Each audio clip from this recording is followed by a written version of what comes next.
Ladies and gentlemen, we should be live any moment. It looks like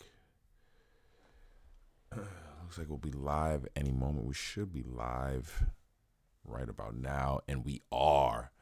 What it is, what it do, all my goddamn hypebeasts.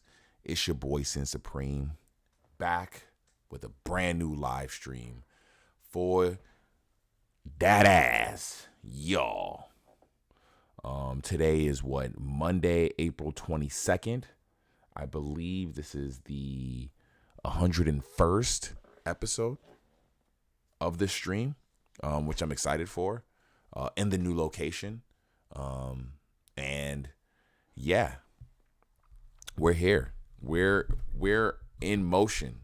I wanted to make sure I was back and at a better time than I was last week. I'm a little earlier. Hopefully, if everything stays on course and on par, the streams will start happening a little earlier and earlier till I get a dead set time of what I'm looking for. Is the latest would be 6 o'clock. Earliest would be like 5:30.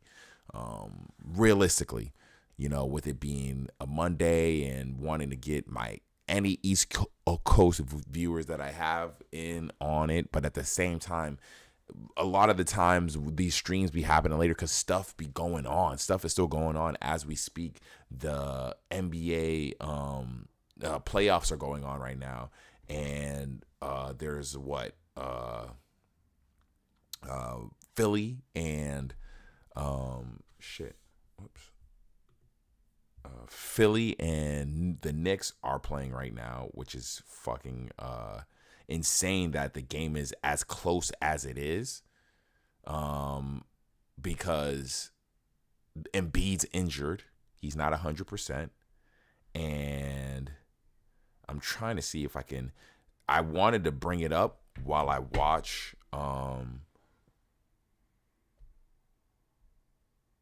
there you go. I can watch both.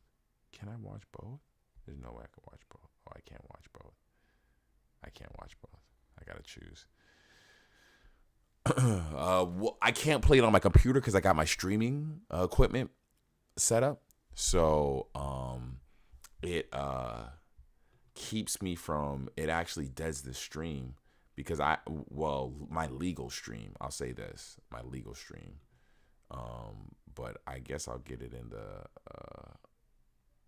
the dark web, because my legal stream, it deads it when I have streaming software active.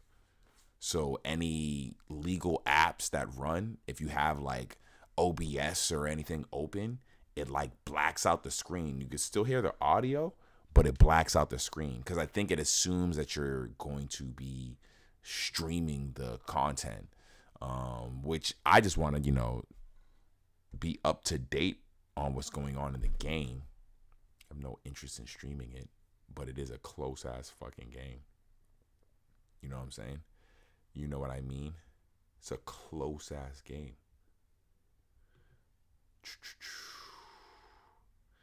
It is a close game. But how are you guys doing out there? How's everybody doing out there? I'm happy about this stream. It's the second stream in the new location, and honestly, like, oh damn, where did my fucking live go? Whoops. It's the second stream in the new location, and with that being the case, oh shit.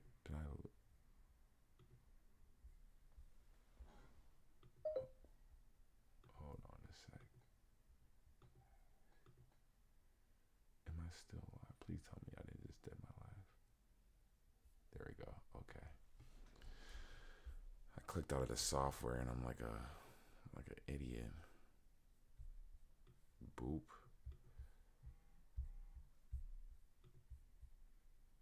Boop. There we go. There we go. No more stupid stuff.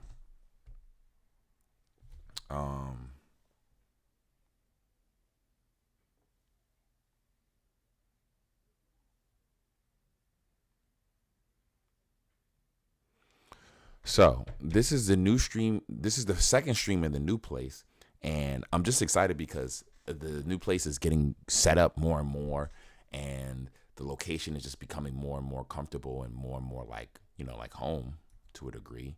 So it just feels right. You know what I'm saying? Like as far as the background and what the spacing and all that good stuff, that you want out of your new place. Just feels great. You know what I'm saying? Oh, let's dead that audio. See, now it works. It's 79-78 Knicks. It's crazy how close this game is with Embiid playing hobbled. It's insane. It's crazy. The NBA playoffs have started. The playoffs are here, and they're popping, and they're lit, and it's going down as we speak. The first game of the first round happened a day ago for pretty much all the teams. Then 2 days ago, and then a day ago for all the team. Like they wrapped up the first round. Wrapped up yesterday, the first game. So this is the second game of the teams that played 2 days ago. And so we have the Knicks and Philly going at it. And the thing about the Knicks is they haven't been in a position to be this good in a very long time. So the fact that they're even giving Philly competition like that is crazy.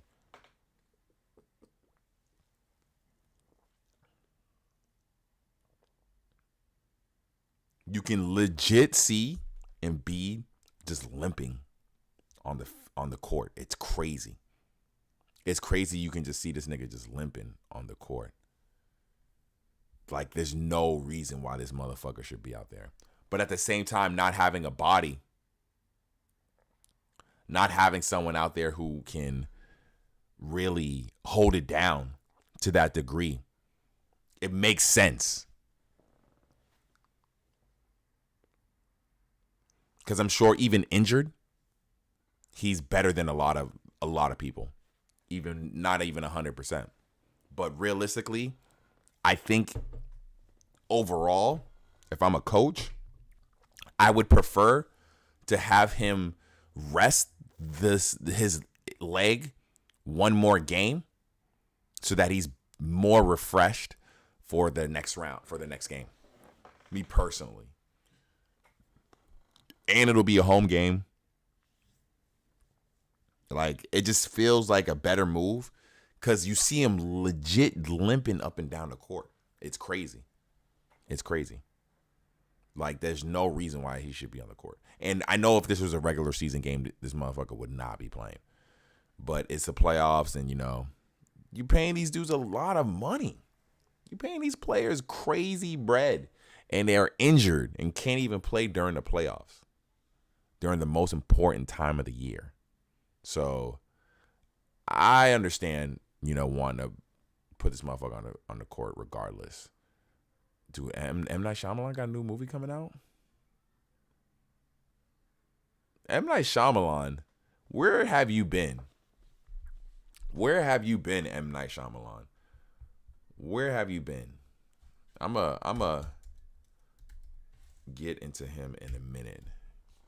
Because I see he just got a new movie coming out. I just seen a trailer. He clearly got a new movie coming out.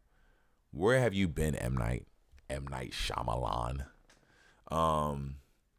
But first round happened. Let's see the first round scores just in general. First round.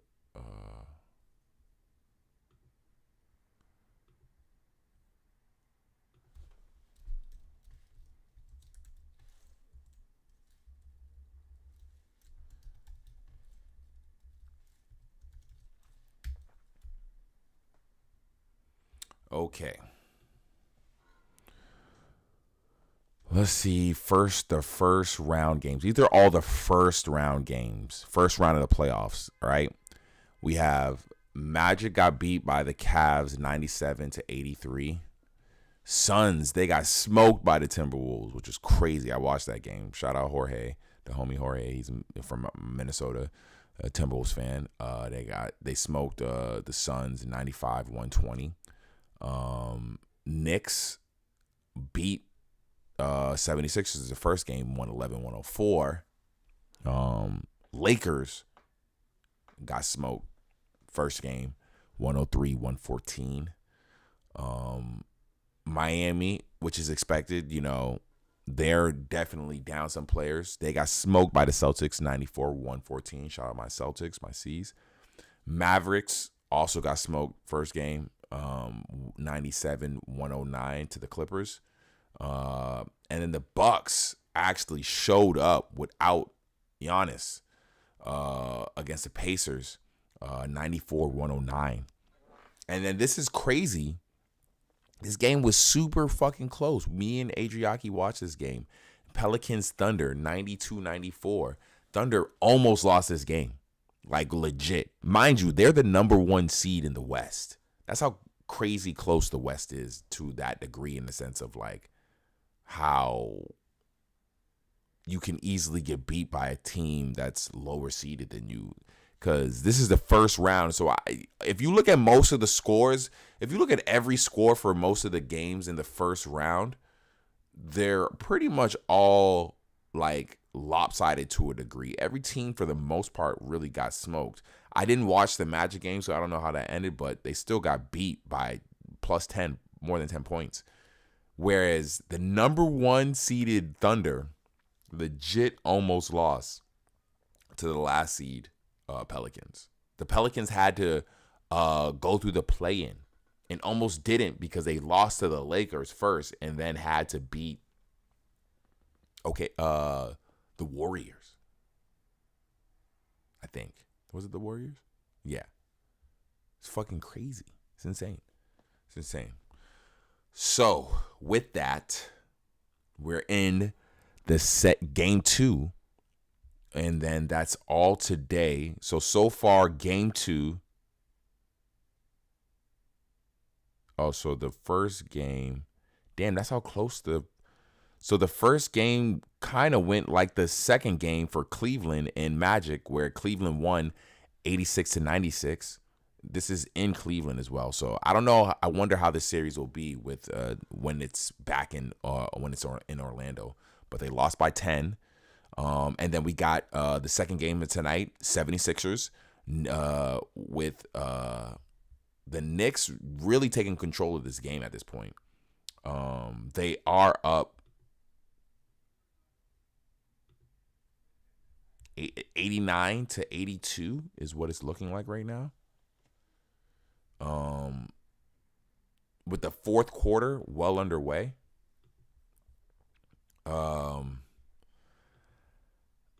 Giannis sit his ass down if Embiid is playing. For real. Sit his ass down, please.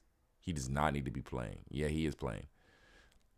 And I know the biggest reason why is because they're like, hey, we need to win this game. And I understand that. It makes sense.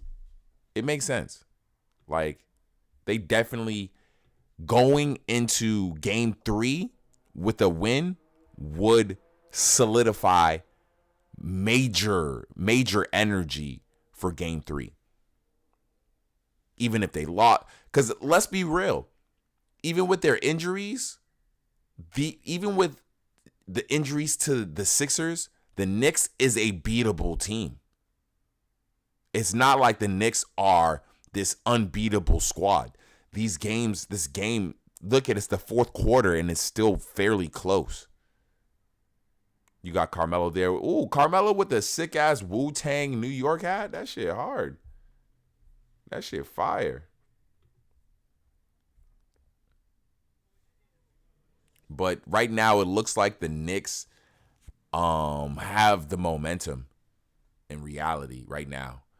I know the Garden is probably a really hard place to play in if you're not, when you're playing against the Knicks, just because the momentum and the energy and the noise and trying to block all that shit out, that is just, I'm sure, just meant to just get in your head as far as an opponent for the Knicks, And for this to be one of the first times in quite some time that the Knicks have the potential to go to the Eastern Conference Finals, Like, this is the best the Knicks have looked in quite some time. And once again, I think due to like a lot of injuries and things like that of that nature, I wonder. That's the only thing I'm wondering is who the Knicks would face after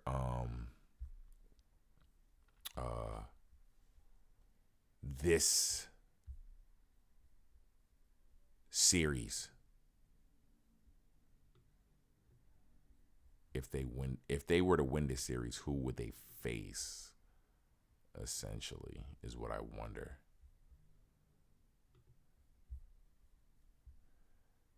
Let's see. NBA play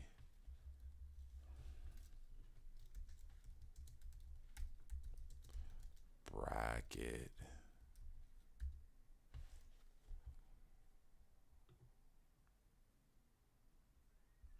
Okay.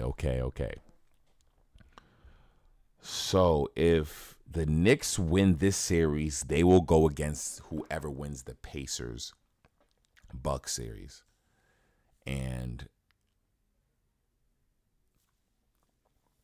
that's extremely interesting, just to the degree that once again, this is looking like a team that could beat both of those teams. This is looking like a Knicks that can beat the 76ers and a Knicks team that can definitely beat the Pacers. I think they could beat the Pacers. The Bucks, not so much, is a definite. I don't know when Giannis is coming back. I know he's out right now. I don't know when he's coming back, but I'm not sure 100% that's a guarantee that he could beat the Bucks like that. The Bucks just went off yesterday. Bucks just went crazy yesterday. So we shall see, honestly. First, they got to win this series, clearly. First, they got to win this series. But it'll be interesting to see. Hey, I'm happy for the Knicks. Whenever a team gets some energy behind them, look at Denver. Denver last year fucking just went all the way. And it was their first ever championship. So, like, I'm sure that energy, granted, I'm from a city where we've just been winning championships since sports was invented in all, like, leagues that, you know, matter in America, you know. So, as far as getting used to it and shit like that, I'm already used to my city winning championships and shit like that. So, and we probably about to win one again this year. We just need to really just seal that deal. Knicks is going off. Knicks is going crazy. They got this game. They definitely got this game. Knicks definitely got this game. I'm not gonna hold you. If they were to lose today, I would be extremely surprised. They really need to sit and be down, honestly. Yeah, he's not. Yeah, this motherfucker's limping. Sit him down. Why do they got this dude on the court?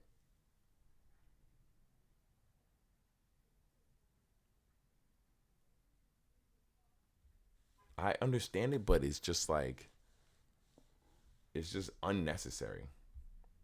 It really is, honestly. It really is. It's just unnecessary. I'm excited for this next round of the playoffs. Because I think all the teams that are winning in these series are going to win. There's no series that I'm like, oh, this is going to be a close one. I think, let's look at the bracket again. I think Thunder's going to win their series. I think Clippers are going to win their series. I think Timberwolves are going to win their series. I think Nuggets are going to win their series, unfortunately. I think Celtics are going to win their series. Cavs and Magic, I don't know, honestly. I'm not too up on either of those teams, so that can go either way. But, hey, Cavs look like they got it, honestly.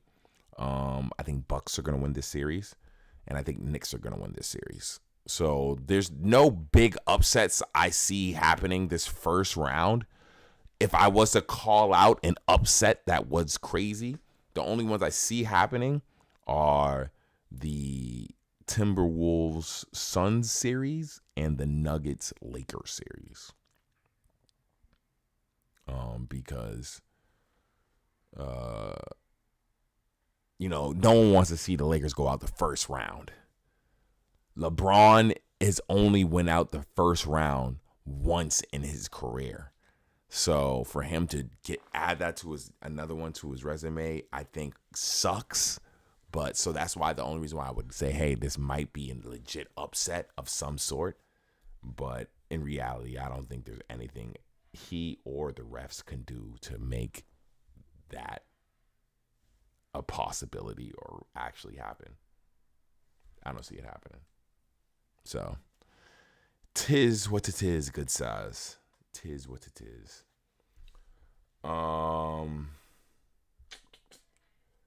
Let's see. We got some good topics. We got the playoffs out of the way. NBA playoffs are going down. But we got some good topics. Real quick, just because it came up with this trailer I seen that was playing. Damn, they're trying to really stay in it. M. Night Shyamalan. Let's see. I want to look at his movies real quick. Unbreakable, I seen. Split, I seen. The Sixth Sense, I seen. Glass, I seen. Knock at the Cabin, I seen. Oh, it was aight. It was aight. Old, I actually liked. People were hating on that. I actually liked. The Visit, I gotta watch again. I don't remember that. Signs, I seen, was pretty good. Last Airbender was pretty bad. The Village is, I think, good once, but lacks the replay value once the movie's spoiled for you. Trap, I don't remember. Is that new? Trap. Where can I watch Trap at? Warner Bros. Is that new?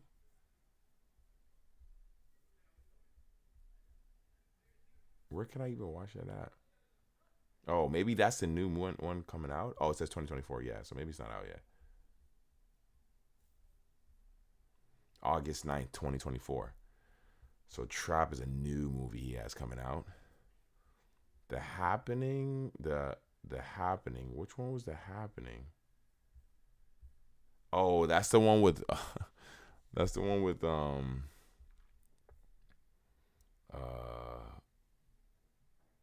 who's in that movie?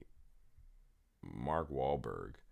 An apocalyptic threat to humanity arrives out of the clear blue sky with a series of violent, inexplicable deaths spreading across the country. The cause of the terrifying phenomenon remains unknown, prompting science teacher Elliot Moore, which is Mark Wahlberg. Believing Mark Wahlberg was a science teacher was, I think, the craziest thing in the movie. And his wife and his colleague to try to elude the invisible killer in Pennsylvania farmland. Soon it becomes clear that no one is safe. This one has a 5 out of 10 on IMDb, 24% on Rotten Tomatoes, and 2 out of 5 on Letter. I don't know what that letterbox is. Yeah, I remember it being pretty bad. I forgot about it though. I haven't seen it in a while. The Watchers that's the one I seen a trailer for that's coming out June 14th, and they're already showing trailers. What are we in? April? 2 months? I guess you got to start promoting that, I guess. Mysterious creatures stalk a young artist and 3 strangers in an Irish is it Irish? No. Irish forest. I thought I said Irish. Irish forest. Yeah. Maybe it's good. Lady in the Water, I don't remember. After Earth, I remember. It was okay. Devil was that elevator one. That one was okay. Like one of those ones. He be making stuff that, like, after I see it, I be like, yo, that shit is like perfect for streaming or Netflix. He be making the movies that be like perfect for streaming. So like you paid for it because you paid for your streaming service, but you didn't pay for the movie. You didn't like make it a night. You didn't like buy popcorn and expensive movie food. And it's not like one of those movies. It's a movie that's perfect for like at home. You and your shorty might have cooked, or you bought a bottle or something like that. Got some, some good, great weed. You about to roll up and, and enjoy it like that. And like I said, you pay for it because you pay for your streaming service, but you didn't pay for the movie type thing. He be making a lot of movies like that. So are they bad movies? No, it's just, I think the reason why a lot of his movies be sitting in a type of way with people is because you might have fucking paid money, bought expensive popcorn, bought expensive movie food and all that, and ended up in the theater, and you was like, what the hell am I watching? The hell am I watching right now? But, it's a decent resume. Shout out M. Night. I'm sure he's out here doing his thing. He got 2 movies coming out this year. 2 movies.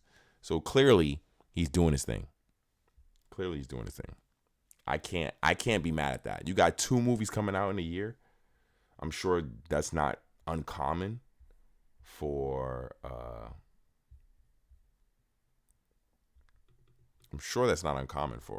directors, but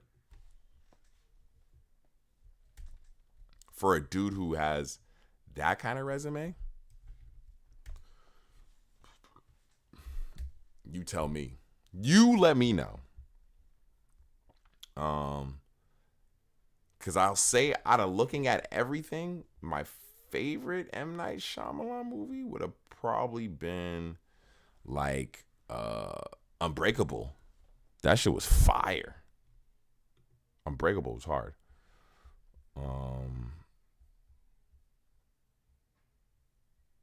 What else do we got in these topics today?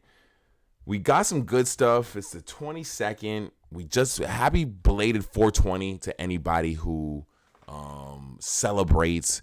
And we didn't get to record it live. I wanted to do a live stream for sure. Next year's 420, there will be some sort of live stream or some sort of content released on that day for sure. Just embracing all my 420ers. I don't know what it'll be, but I wanted to do something that day. I was just stoned out of my mind, and I had planned. You know how I'd be on 420.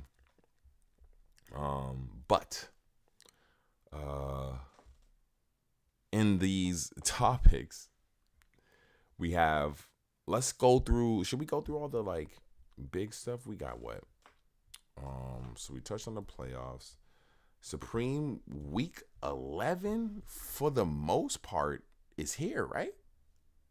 Like it looks like for the most part, when I look up, let me go look up the drop. It looks like for the most part, week 11 is completely here. So, and the thing, all right, so was this in the original drop list? Was that something I just missed? All right, so there's less than a minute in this game, and it's tied. Oh, not tied. Knicks are up by 1, which is crazy to me. No, Philly is up by 1. Hold on. Holy crap. See, that's the thing that sucks when you watch these bootleg streams. 76ers are really about to win this game. Oh, because my bootleg stream is late. It's under a minute in this game, and 76ers are winning 196. My stream is a little delayed, unfortunately. This is insane. This is crazy. But let me just check, because I wondered.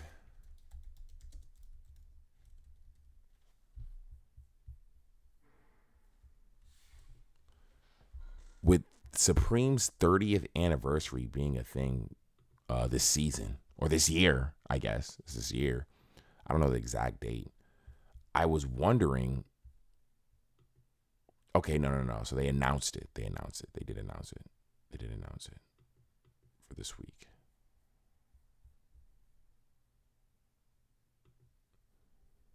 So since they did announce it, we can read it.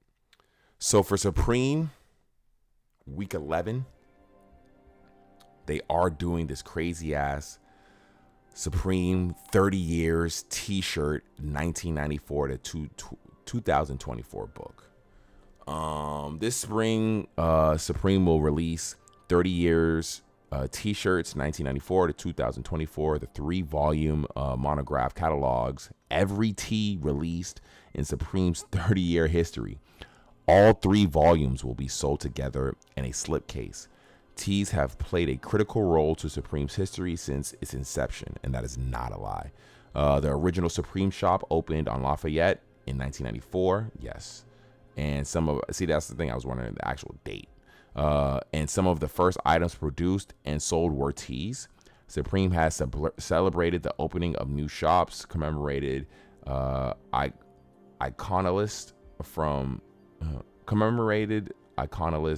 Lou Reed to Kermit the Frog, and developed its irrelevant voice. I don't know why I said irrelevant. Irreverent voice? I don't know what the fuck that word means. What is irreverent? Let's see what that word means. Because I feel like I should.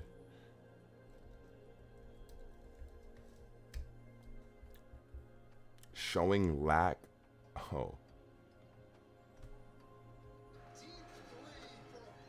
Irreverent. Yeah.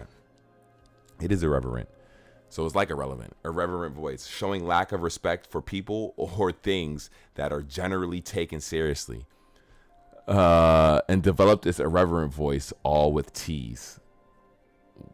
That is very true, honestly, as far as like Supreme having a t-shirt that says fuck off on it and things like that.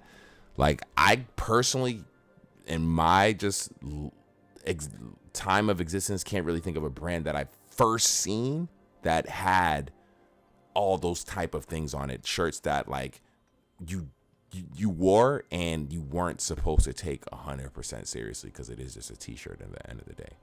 Available whenever. Yeah. So how much is this cost? I'm mixed about this, because granted, it is cool as hell as far as just like the amount of history in this book. The amount of history in this book has got to be crazy. I'm glad it was made by Supreme and not some other off-brand company or something like that. Supreme put this together, meaning that you can really trust all the information in the book. You know, there's plenty of like sneaker books that have been put out by like Nike and shit, by other brands other than Nike. And so, you know, you always got to, I feel like, me personally, it's hard for me to take those books 100% seriously, because Nike didn't really sign off on it. This one is made by Supreme, so every bit of information, is this like the first, you think this is like the first BOGO ever made?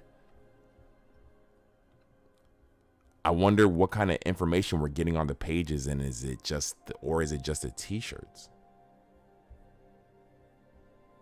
Raekwon Ghostface tee with the Elmo? Come on.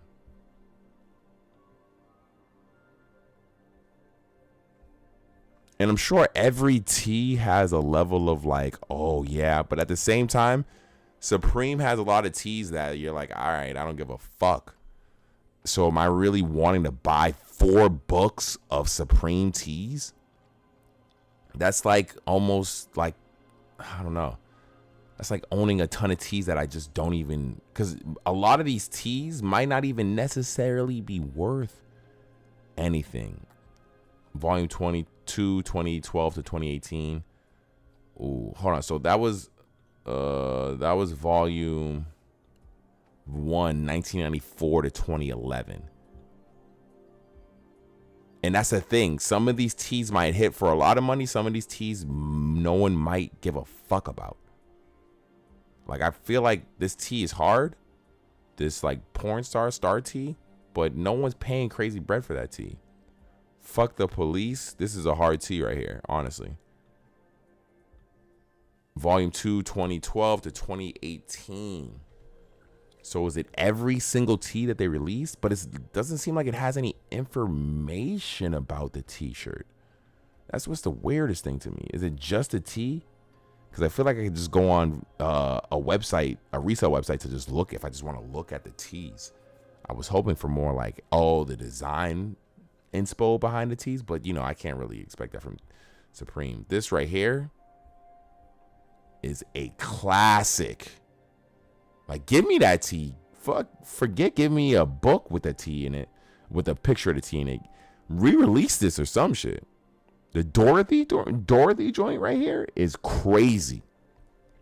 This tee is insane. Just as far as like the print and the vibe and like,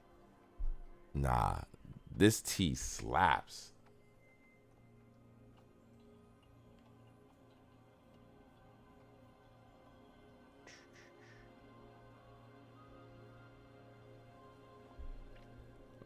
Catwoman tee is cool.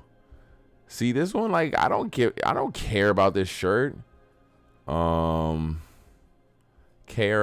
tee is hard. I had that tee. Wore it a few times. I had sold this tee. Muhammad Ali tee. I have still have a Muhammad Ali tee. Like, see what I mean? There's pages of this book where I'm like, I don't give a fuck. Volume 3, 2019 to 2024. You're going to get some BS in Volume 3. You're going to get some BS in Volume 3. This Tupac tee, rest in peace, Tupac. This Tupac tee was ass. I'm sorry.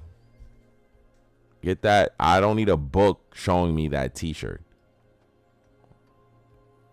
You're going to get some bullshit in Volume 3 for sure. This tee was hard. I fuck with that one. I wonder how much does it keep a chronological? Yeah, nah. I would need to see this book in person to see what I'm getting with this book. And also the price point of this book is 100% important. 100%. Like legit. Like, what is the price of this book? Cause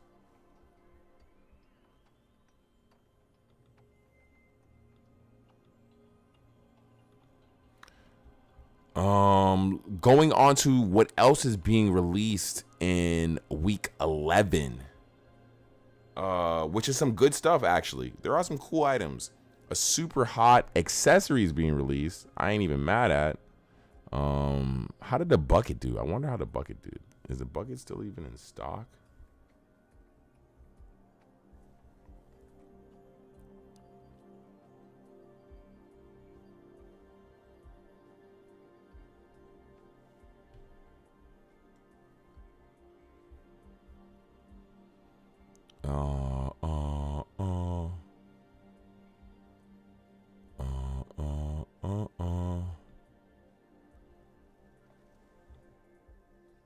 So this is coming out this week. We don't have a price yet, right? Yeah, no price yet. The Supreme CEO, how do you even say that? Critical? CEO micro flipper pocket knife. It's a 2-inch, 12 centimeter steel drop point blade, lightweight aluminum handle with engraved logo. 3 inches enclosed. So it flips out. That should look clean. I'm not gonna lie. Is it just one color? I do wonder the price of that. I do wonder how much does that cost.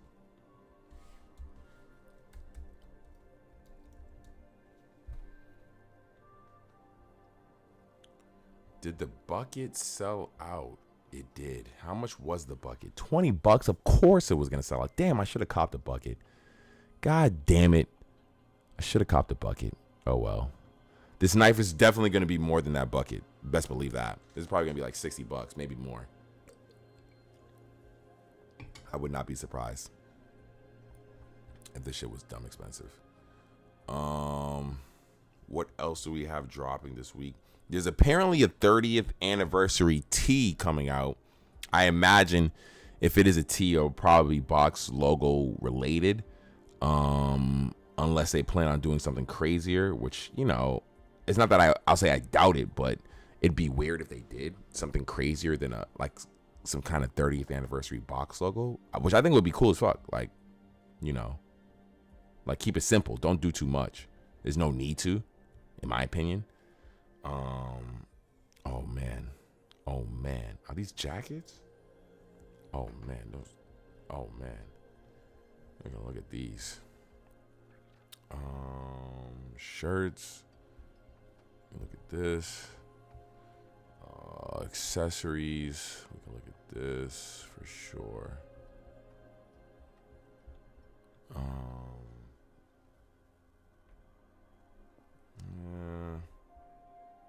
Oh, got the jersey.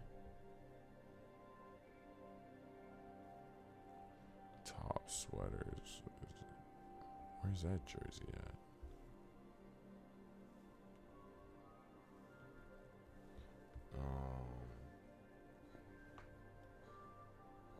Oh, I like these hats.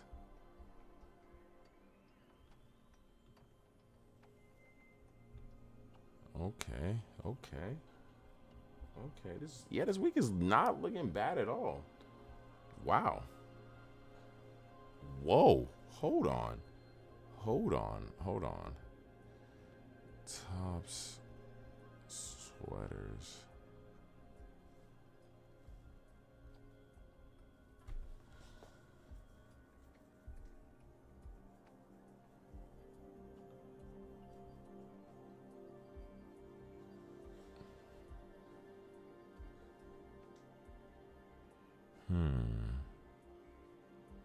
Okay, there we go. Got one.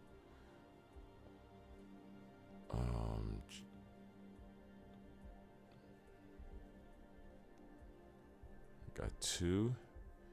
And these right here.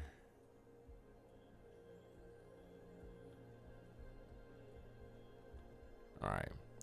So it looks like we got all the items that I'm kind of clearly giving a fuck about this week.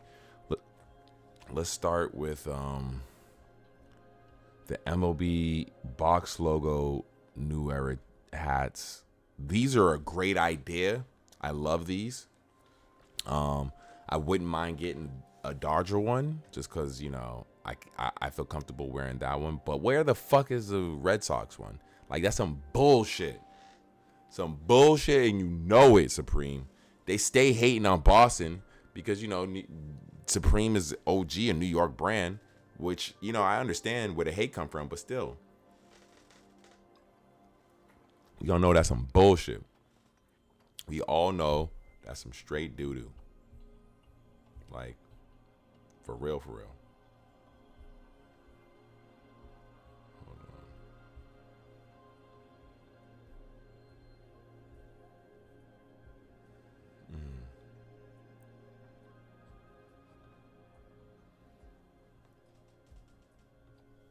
I think it would have went perfectly with the red, with the Boston one would have went perfectly with the red hat.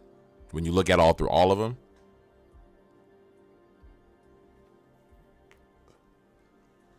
Of course, they had to hook it up. They had to hook San Francisco up and give them the camo one.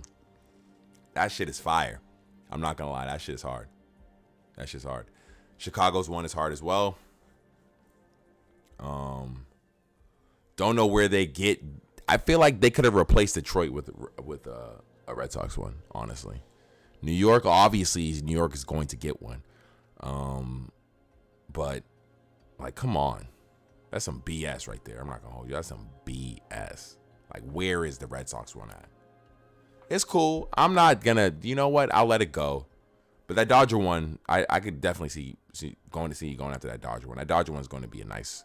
Because I've been looking to get a new Dodger hat, so I feel like that's the move right there, is to go with that one. That one's clean. This right here, see, Clearly, they have some sort of beef with the Red Sox, but at this point, like, what? This is clean. Ain't no way you could tell me this ain't it right here. This shit slap. This shit is hard as fuck. The Arc Denim Coach's Jacket. All cotton, 13-ounce denim with snap front closure, welt hand pockets at lower front, elastic cuffs at hem, logo applique at chest. If this was a few years ago and I didn't mind the branding, this would be something I would be going after 1,000,000%. I don't think I just don't want Supreme on my jacket anymore. I would rather it just be, I don't know how you still get this branding, like the color branding, because I still like the red I like the red, but at the same time, fuck, this shit hard. That shit slap. And it comes in some really good colors. This is a great color. Oakland A's color right here. Great colorway. The purple is an amazing colorway as well. Colorado Rockies, I think they're purple.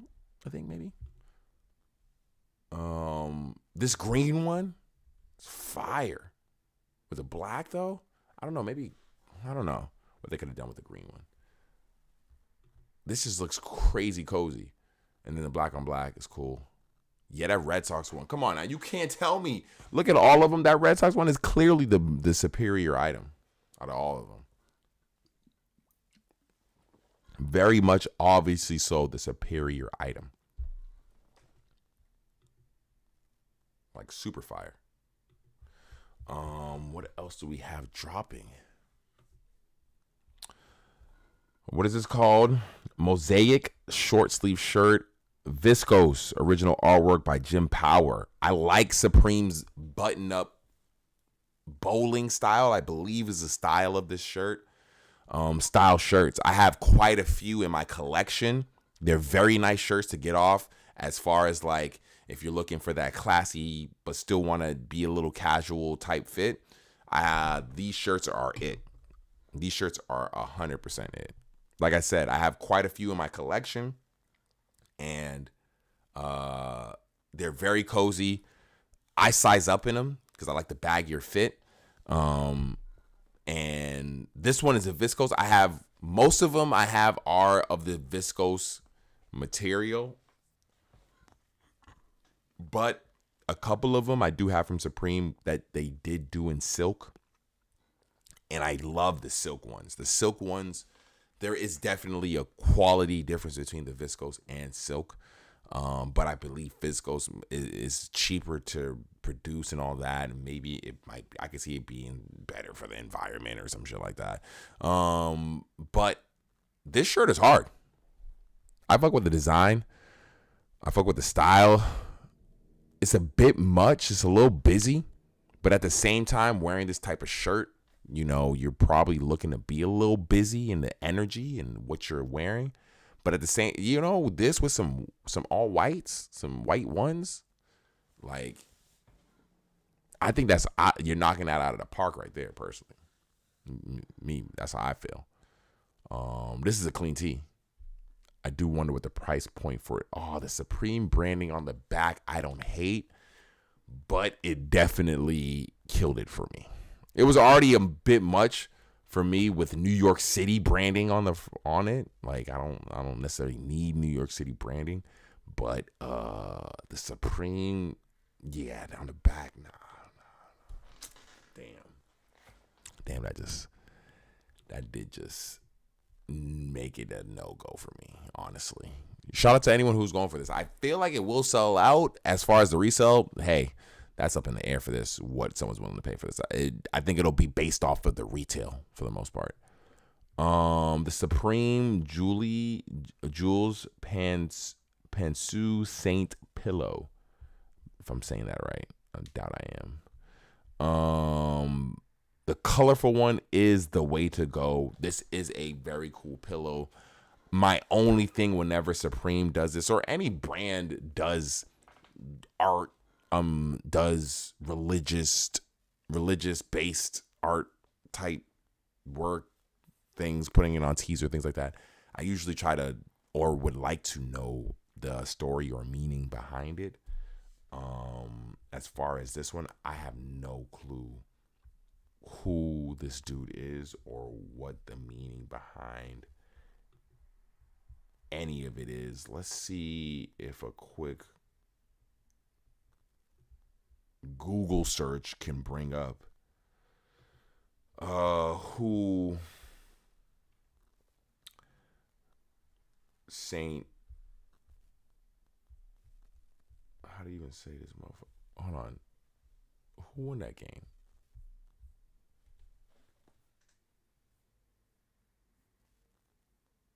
Who won that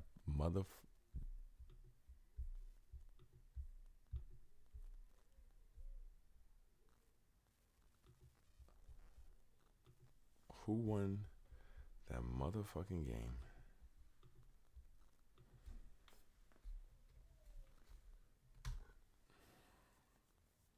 Lakers have already started and they're up 15-19. Wow. Okay, Knicks won. Okay. Whew. I was about to say,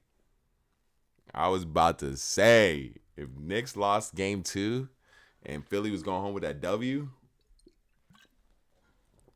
All right, hold on. Back to this.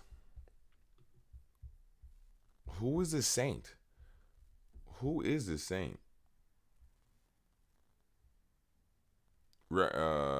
Archangel.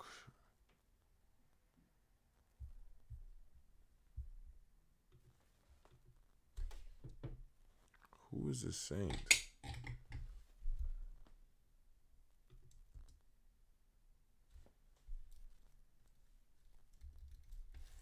History.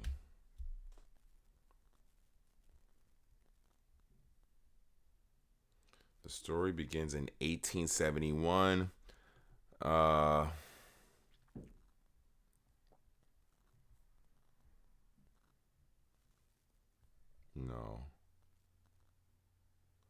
It just keeps showing me history of this fucking pillow.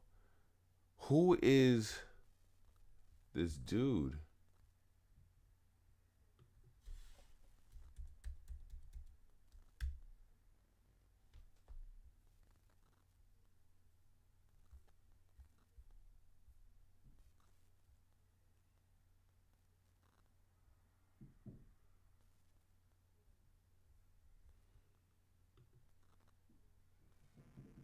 Okay, so maybe this is a story.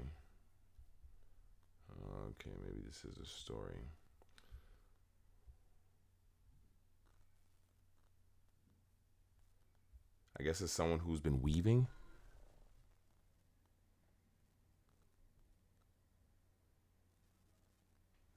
Okay, so it's original artwork, but Jules Pantsu St. Pillow is, I guess, a company that has been producing pillows.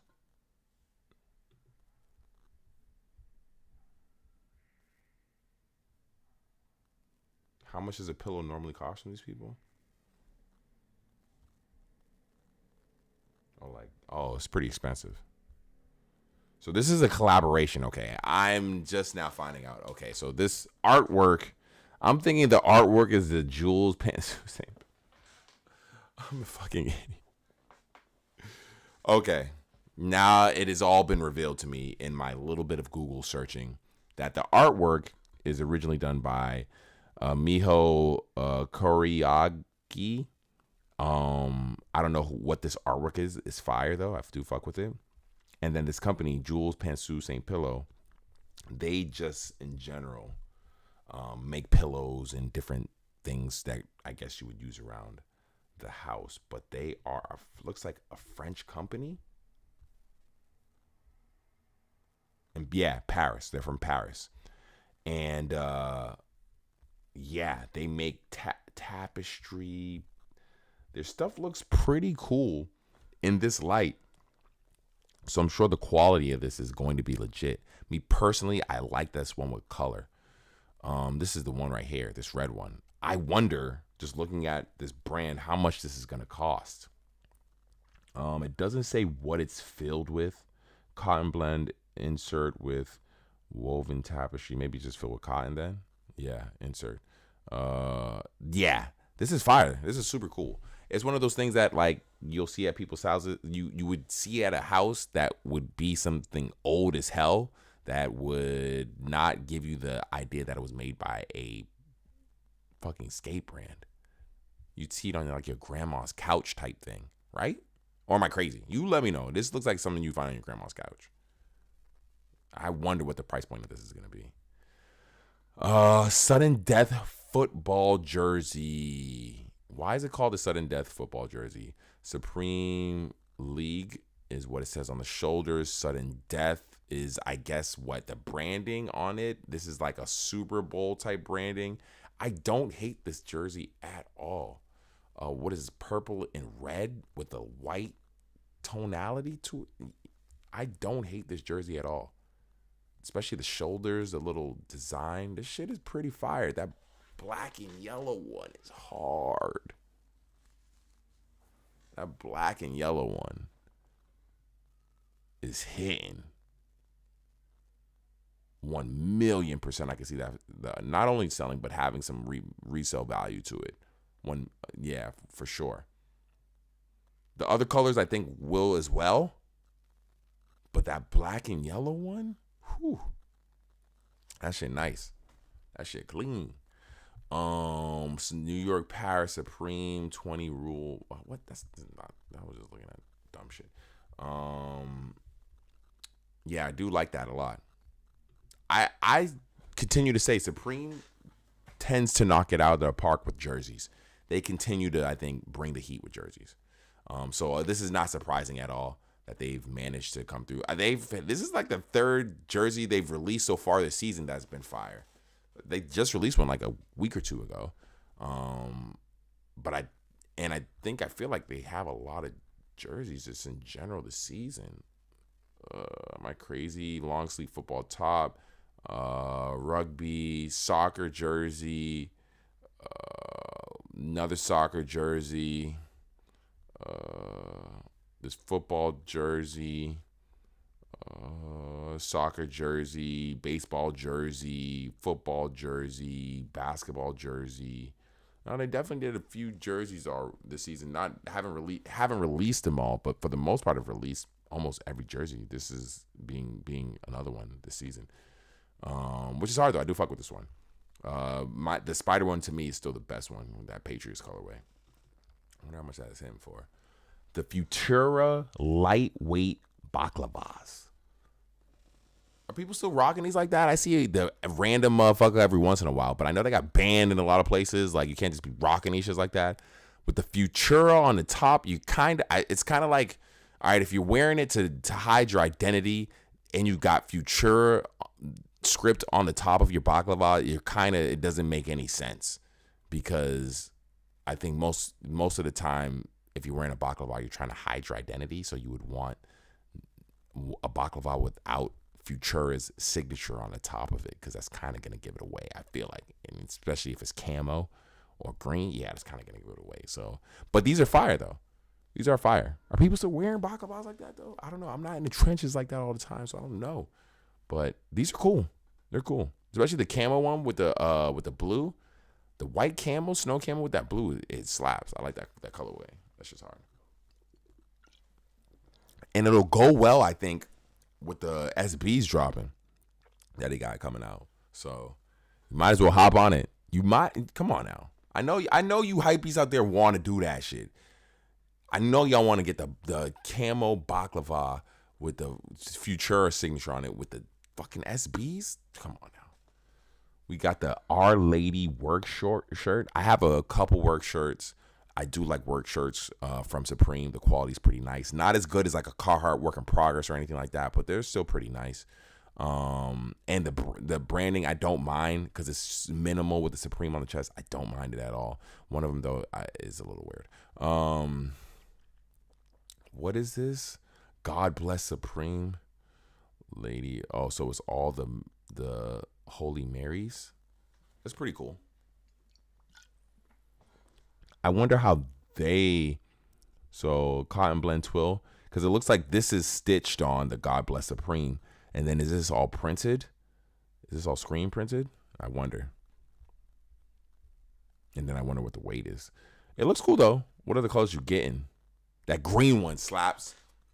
The tan one looks like it's cool. I need to see the print on the tan one, but of course you don't see the print just because of how they display their items before you buy them. But that green one's fire. That color of green that they chose, it goes really well with all the different photos of the Holy Marys and Holy Mothers or whatever. I don't. Our ladies, the holy ladies. That's pretty cool. Nah, I don't hate the shirt at all. It's a lot going on it for it to be a work shirt. Like, where you working at, bro? But hey, it is what it is, right? Another varsity. They did a lot of varsities this season. This is maybe the third varsity. I granted one of those varsities was part of a collaboration, the Margiela collab, but they had the normal varsity that they released earlier in the season. The Margiela one. That is the third varsity they're putting out this season. Like, they're really doubling, tripling down at this point in the varsity space. I can't be mad at it. But the Wave varsity jacket, I'll say this. Let's read the description real quick. What are we getting? Mind you, it's a spring summer item. But spring summer item, you're trying to sell me a freaking varsity for like $400, $500 Supreme. Come on, what are you guys doing? But it's neither here or there. A wool blend with cowhide leather sleeves, fill, and quilted satin lining. Snap front closure with double welt leather hand pockets at lower front, and interior chest pockets, knit rib collar cuffs at hem, felt and chenille applique at chest and back, embroidered graphic at cuff. Where's Supreme? So this is not just the varsity, but this is the varsity with the leather sleeves. This varsity series. I don't know if the other varsity they did this season had leather sleeves like that. This one, I did. That one was the one kind of with the cactus plant flea market. Did they have another varsity? I thought they did. So the other varsity did have leather sleeves. The cactus plant flea market one. And then you have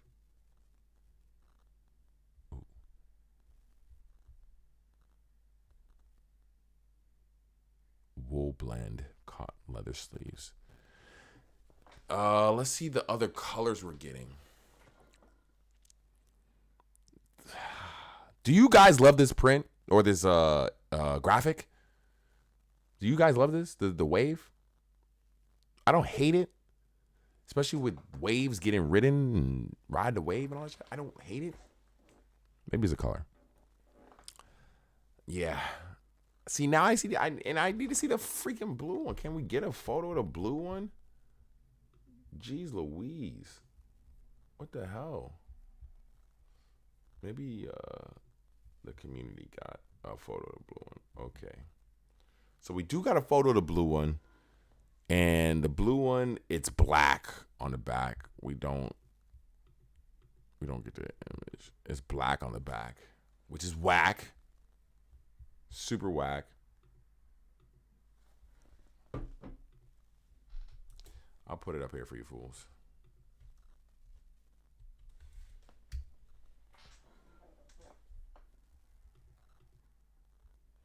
Come on, man.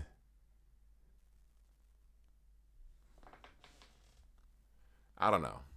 The colorways I'm not sold on. I think they really want her. I think they're expecting this green one to go crazy. In reality, I think this will chill. Mainly because of the price point. No one's looking to spend this much on a varsity in the middle of summer. Here we go. This right here, I don't understand how this is not the item of the week. When I check and look at the hypeness around it, for the most part, it looks like it's non-existent.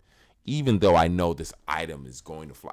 Granted, it might not fly because of whatever the price point Supreme is deciding to sell this for, because it could be crazy. It really could. But Supreme leather shorts, come on, these shits are slapping.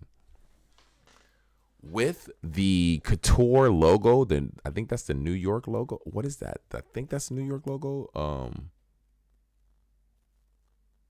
On the back pocket. Whew. Is there anyone in the lookbook that was rocking this? Let's take a look. I feel like there wasn't anyone in the lookbook rocking the leather shorts. Maybe I'm crazy. Let's see. Bro's got the Darwins on that we've seen previewed that still haven't gotten an official release date. I don't think the leather shorts are in here at all. This jacket was so overhyped. I don't know who the hell wants this jacket, like legit. Here we go. Here's the wave jacket. It's cool. I think it's a varsity jacket from Supreme that you can wear like when and not have to worry about, hey, am I wearing this too much? Like, cuz it's so low key. But yeah, I'm imagining that price point's going to be crazy. I don't think ooh. Here we go. That Coaches, is that what it's called? Is that what it's even called? Let's see what it's even called.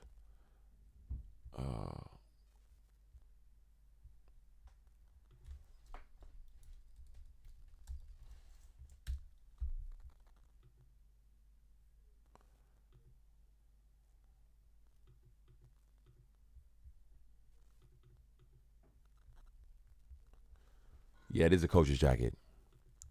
That shit is tough. Granted, I don't know what he's wearing with that. That fit is not approved, but that shit looks tough. You can't tell me that ain't it right there. Even in any of the other colorways, because it's that denim material. Yeah, that looks like a solid jacket right there. Something you can wear a lot. It'll age really nicely. It'll age nicely, which is what you want from all pieces that you spend decent money on. You want it to age nicely. I don't think anybody was wearing those leather shorts in this lookbook, which is unfortunate because the amount of money they probably are going to be asking for that item, you would think that someone would have been. But these are fire.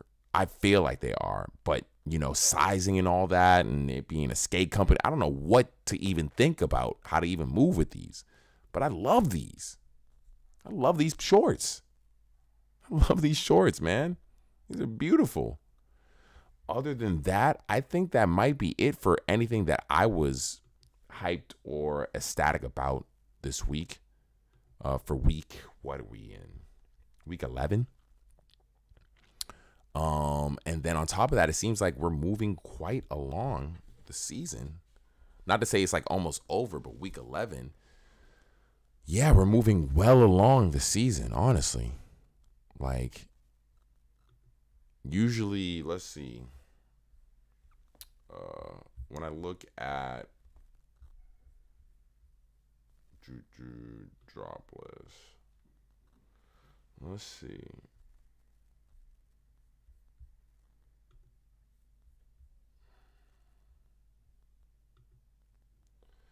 Fall winter 2023 was 19 seasons. Spring summer 2023 was 19 seasons.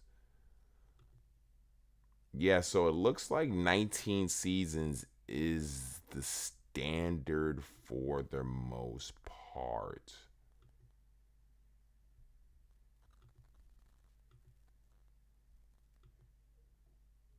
$19 to $20. When I go back, there's like 19 to 20 seasons.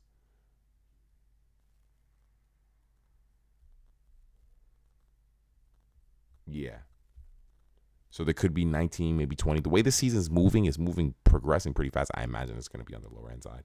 So I can see it being like 19 seasons. But it seems like summer usually tends to be like 20 seasons. Last summer was 19 seasons, 19 weeks. But we shall see. We shall see. because what is it, week 11? So that would mean that we have like 8 more weeks of the season,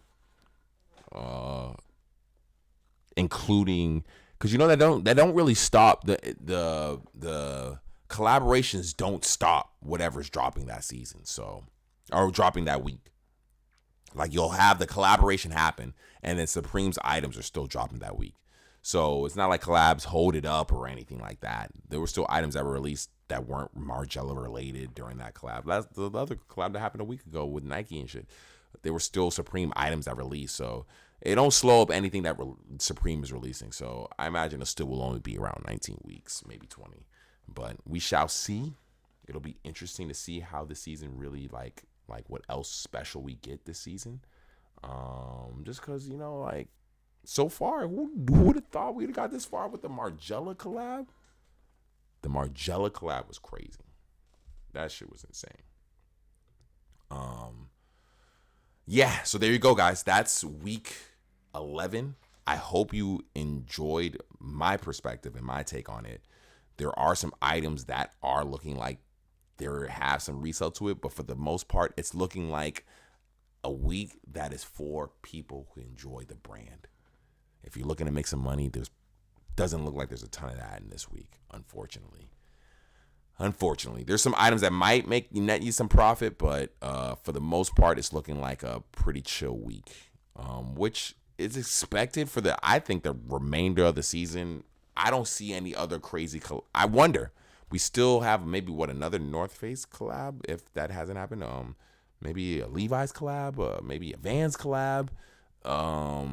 Did we get a what's the shoe? A Doc Martens collab yet? I feel like there's a lot of the collabs that we normally get from them that we haven't seen just yet. So I'm sure those are still on the way, still right around the corner. How long have we been talking here? A little over an hour. Topic wise, we got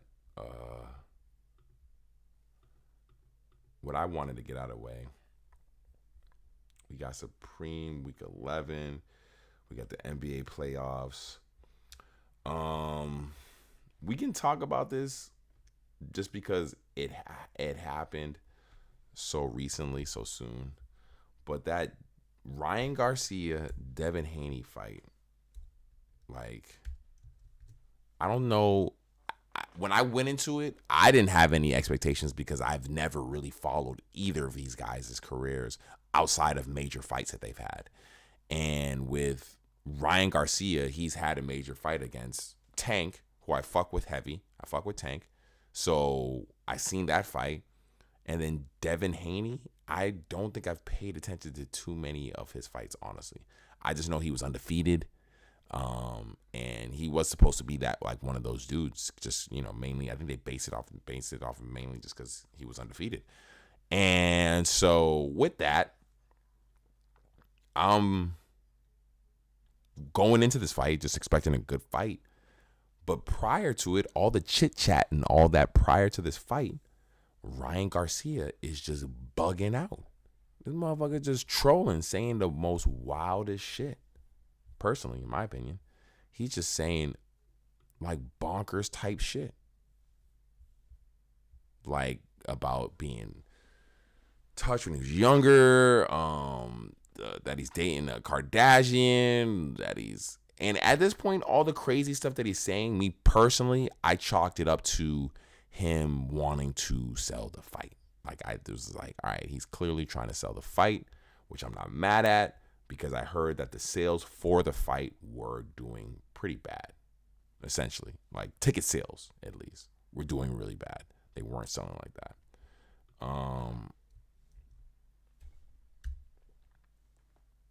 With that being the case, do we got it? Do we got the highlights like that? Oh, we do. Oh, bet.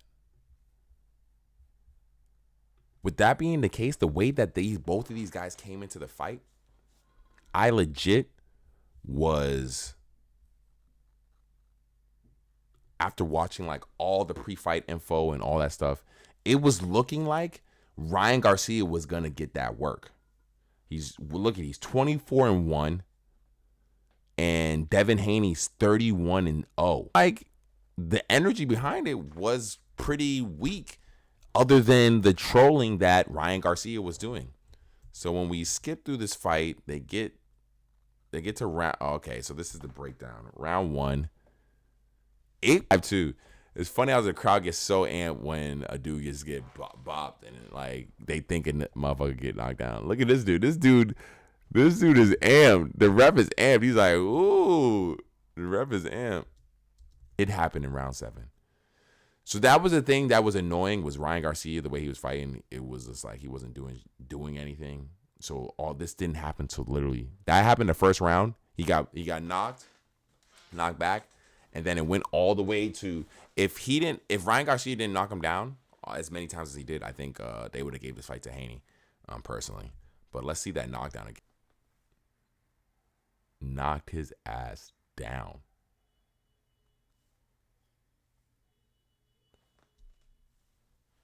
You knocked? I thought AJ knocked. Whoa, I just noticed this. She brought it up. OnlyFans was definitely a sponsor. Look at that. OnlyFans was for sure a sponsor of this fight. That's wild. That OnlyFans was a sponsor. It's weird because it's... You knocked? What do you do to that?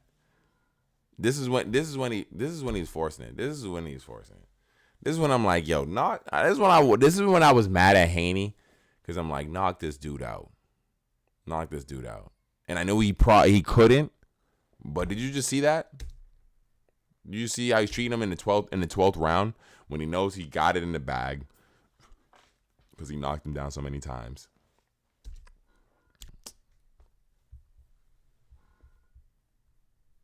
God damn it.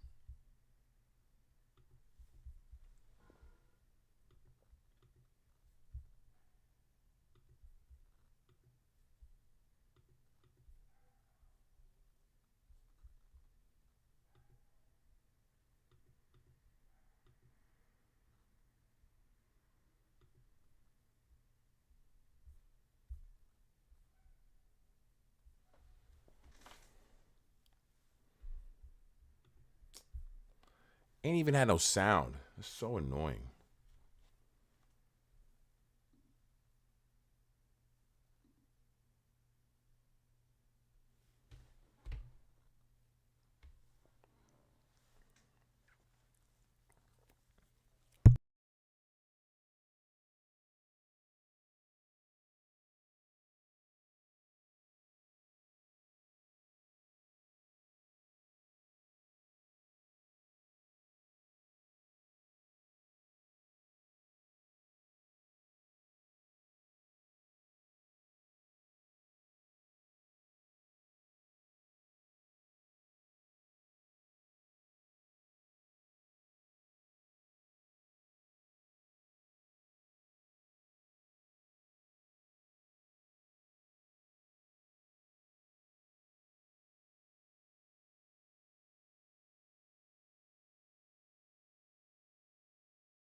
That was some BS.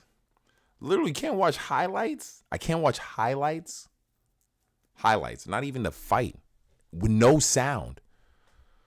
That shit is so annoying, man. I swear to God. Oh my God, that shit is so annoying. So yeah, he got that ass whooped. I personally I wonder what is up for Ryan Garcia, what is in store for his next fight. Because when you think about it realistically, like, they brought it up. He didn't make weight.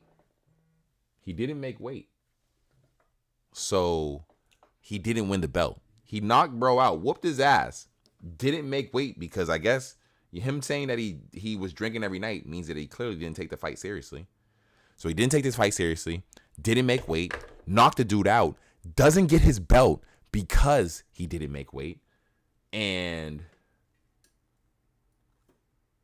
he's complaining because making weight is too hard for him to make weight and be able to fight these dudes in this lighter weight because they had that hydration clause when he fought Tank. He can't rehydrate or whatever. And so I guess that was an issue this time when he fought Haney or whatever. I don't know. For the most part, all I hear is a bunch of excuses coming from this dude who's saying that he's that dude. This is essentially all I'm hearing from bro. Is a bunch of goddamn excuses. Bro, you're a professional fighter. I don't want to hear you, you can't make weight. Get that bullshit out of here, bro. That bullshit out of here. Maybe if you did a bunch of other things and had a bunch of other jobs or some of those shit, then I would have, oh yeah, it might be a little bit too much for you to try to make weight as well. No. Bro, this is your job. You are a professional fighter. That's all you do. And you was off by like 3 pounds or something like that. There's no excuse, bro. You could have had the belt, dog. You clearly did not take this shit seriously. Clearly. That shit is just. And that's the thing. Like, it'd have been crazier if you made weight, because he didn't make weight, he had to pay like $500,000 for every pound he was overweight.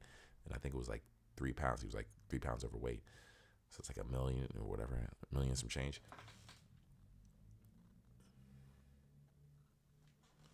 If he took it seriously, I think people would take him seriously more after this fight.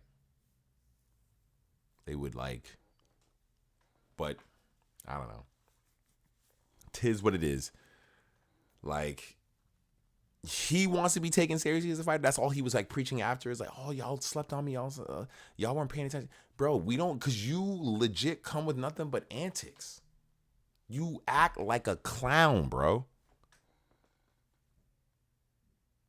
When you look at the best of the best, they carry themselves in a way that perpetuates that.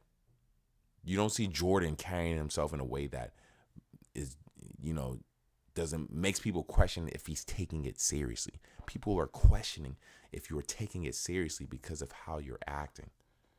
I think you can still have like fun energy, still be able to clown on a dude, all that, and still actually be looked at as a threat.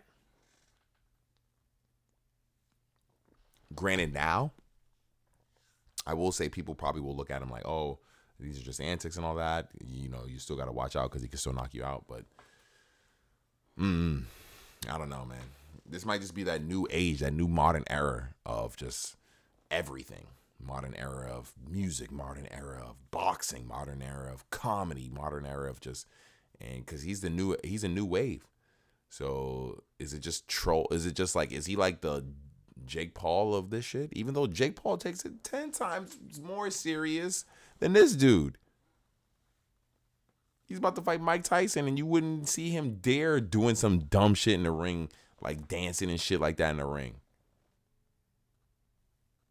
Never would you see him doing some dumb shit like that. That was just so annoying, honestly.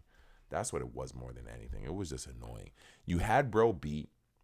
You had your opponent beat. Go out and show him some respect. Come on now. Like really though. I don't know. Maybe I'm just sounding like some old head type shit or something like that. I don't know. What else do we have in these topics?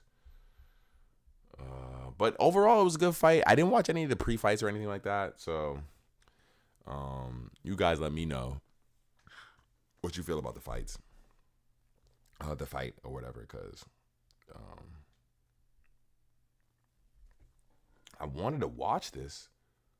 How long is this? I wanted to watch this Deadpool trailer. But I don't want the stream to get shut down.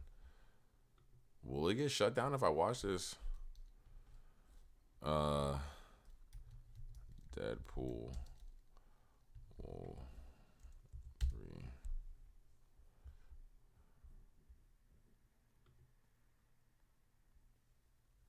Will it get shut down if I fucking... If I,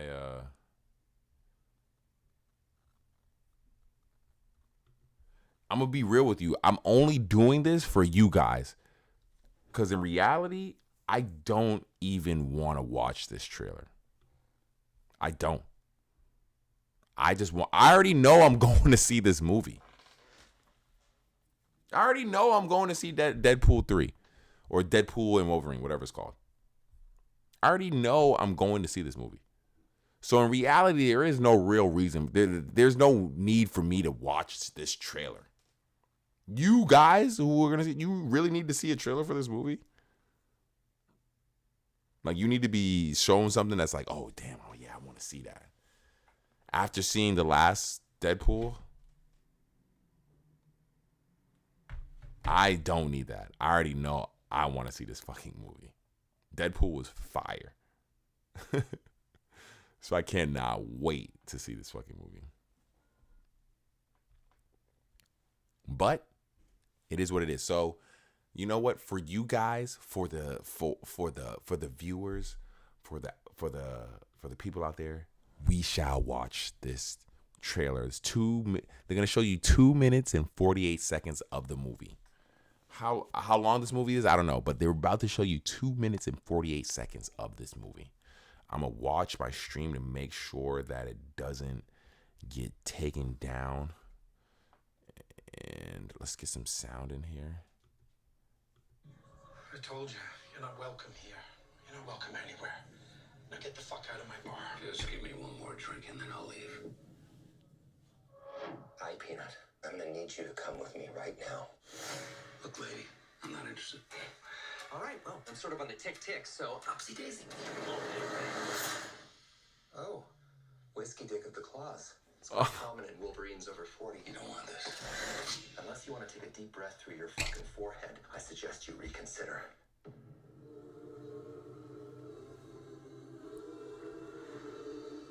They got the old Wolverine costume? Everything that I've ever cared about. Not my fucking problem. Is that what you said when your world went to shit? Damn. Come again. This Wolverine let down his entire world.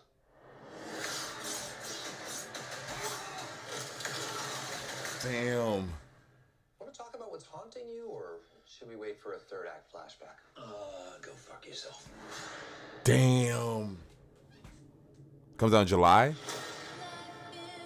And it's crazy because this got shut down. I don't know anything about saving worlds, but you do. Trust me, kid, I'm no hero. You were an X-Man. You were the X-Man. I am soaking wet right now. Oh man, this is gonna be crazy. How crazy is their fight scene gonna be though? Boys are so silly. This is what I'm talking about. Big slow motion action sequences. Oh man, this looks crazy. You live or die. Oh, is it like a Magneto type character? Go. Let's fucking go.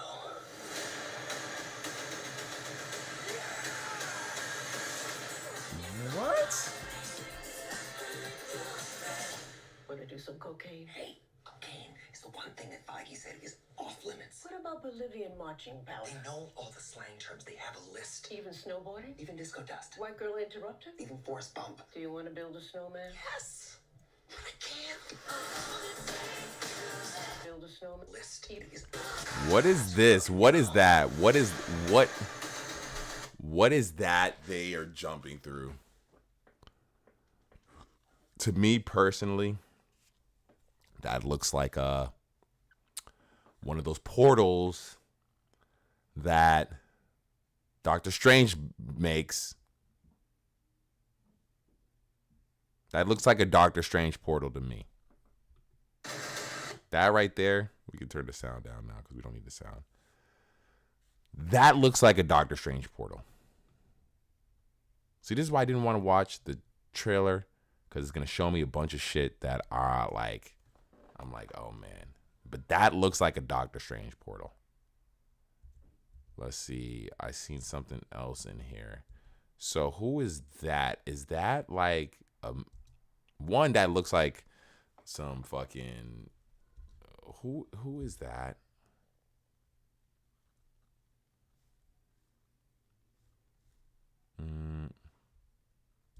Okay, so this person clearly has some magnetic ability. Adamantium is attached to Wolverine's bones. It's what his claws are made out of. And this person can clearly control Wolverine to a degree. I wanted to also see at the beginning when he puts the gun to Wolverine. Yeah, I can't believe they gave Wolverine the old school costume. They legit gave him the old school Wolverine costume. When he puts a gun to... So this is the full costume with the sleeve. So now see, this is why I hate watching shows, because now I see at some point the costume gets cut down to him with no sleeves. Sleeveless. Also, it doesn't look like it has the ears as well. It doesn't look like it has that at all. So I guess it's just the bodysuit. What does a gun say when he puts a gun to his head? Smile, wait for the flash. That is amazing. That is fire. That is really cool. That is super cool. Smile, wait for the flash is wild. This is the type of stuff that you get out of the Deadpool movies that you don't get out of, I say, like 98% of all superhero movies. Is this kind of humor? Because regardless of what you want to think and how many lives they might save in their movies, there's gotta be some level of casualties within the superhero world that is not at all acknowledged. There's no way Superman is saving all those people. There's no way Batman is saving all those people. So, like, in the end of the day, like, yeah, to see the level of just, like, acknowledgement of, hey, I'm a superhero, or I'm a anti-hero, I think is what you would call Deadpool, and I'd be taking motherfuckers out. So I wonder if we will get that in this Deadpool movie. We'll get that Wolverine, that where he's actually cutting people's heads off. I wonder. Yo, this is wild. This is wild. This is insane.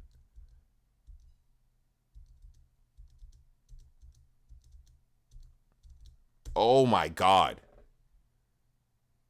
That's crazy. That's dodge, dodge, dodge, dodge. This is crazy. This is insane. This is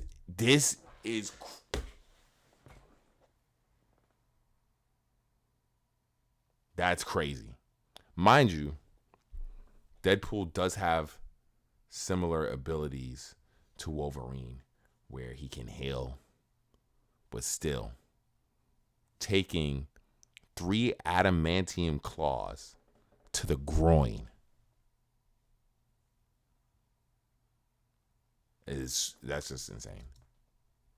That's just crazy. That's just fucking crazy. This fight scene's got to be intense, right? There's got to, because it's probably like one of their only fight scenes in the movie. They probably have a fight scene very early on in the movie, and then that's it. They probably don't have many other fight scenes in it because they're, working together. So this is, and he's got his full suit on. Oh my God. He's shooting him. Just shooting him in his rib cages. This fight scene is probably going to be crazy because you have 2 people fighting who just heal, who regenerate and don't die. So that fight scene is gotta be crazy, right? Oh man. Deadpool Wolverine released in, when does it say?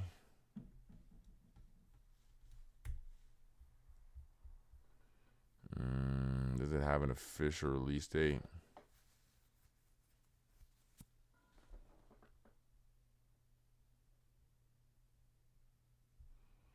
Oh, it has a plot, though. Wolverine is recovering from his injuries when he crosses paths with loudmouth Deadpool. They team up to defeat a common enemy.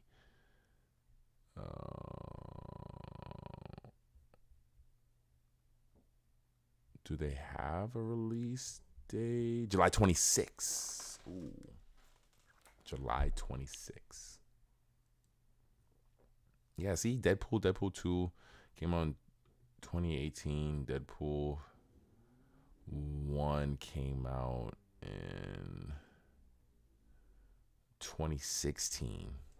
Yeah, no, these movies are fire. I fuck with both Deadpools. This is gonna be amazing. I wonder, do they keep going with this series, or does this, how does this end? No Good Deed. What is this? No Good Deed is a 2017 American superhero short film featuring the Marvel comic character Deadpool. The film was directed by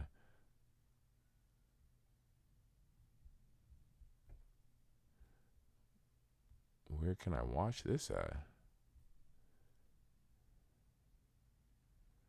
Oh, it's on YouTube. Oh, okay. Yeah, I can't wait for it. I'm excited. I think most people are. They like the Deadpool series, or they like the Deadpool, his movies and all that. It's action movies that he's able to, I feel like he's able to make them shits comedy with just his one-liners. And on top of that, similar to Spider-Man, but he gets to kill motherfuckers, which Spider-Man does not do.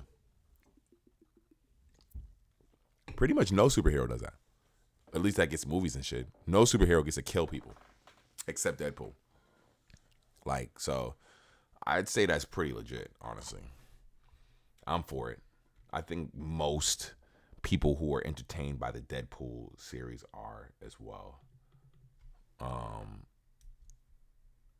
This has got to be it, though, there's no way. Unless they're bringing a major bag, there is no way they're going to get Hugh Jackman to play Wolverine again. I'm sure the way this movie ends, the way it wraps up, the way the saga finishes, it's like Hugh Jackman's like, you will not get me playing Wolverine again. Once again, like I said, unless they're coming with the major bag. The major bag. I'm sure they had to come with the major bag for this one because he got to get in shape. He can't have no overweight Wolverine. No fat-looking Wolverine. But at this point, how long has this motherfucker been playing Wolverine? When was the first X-Men movie?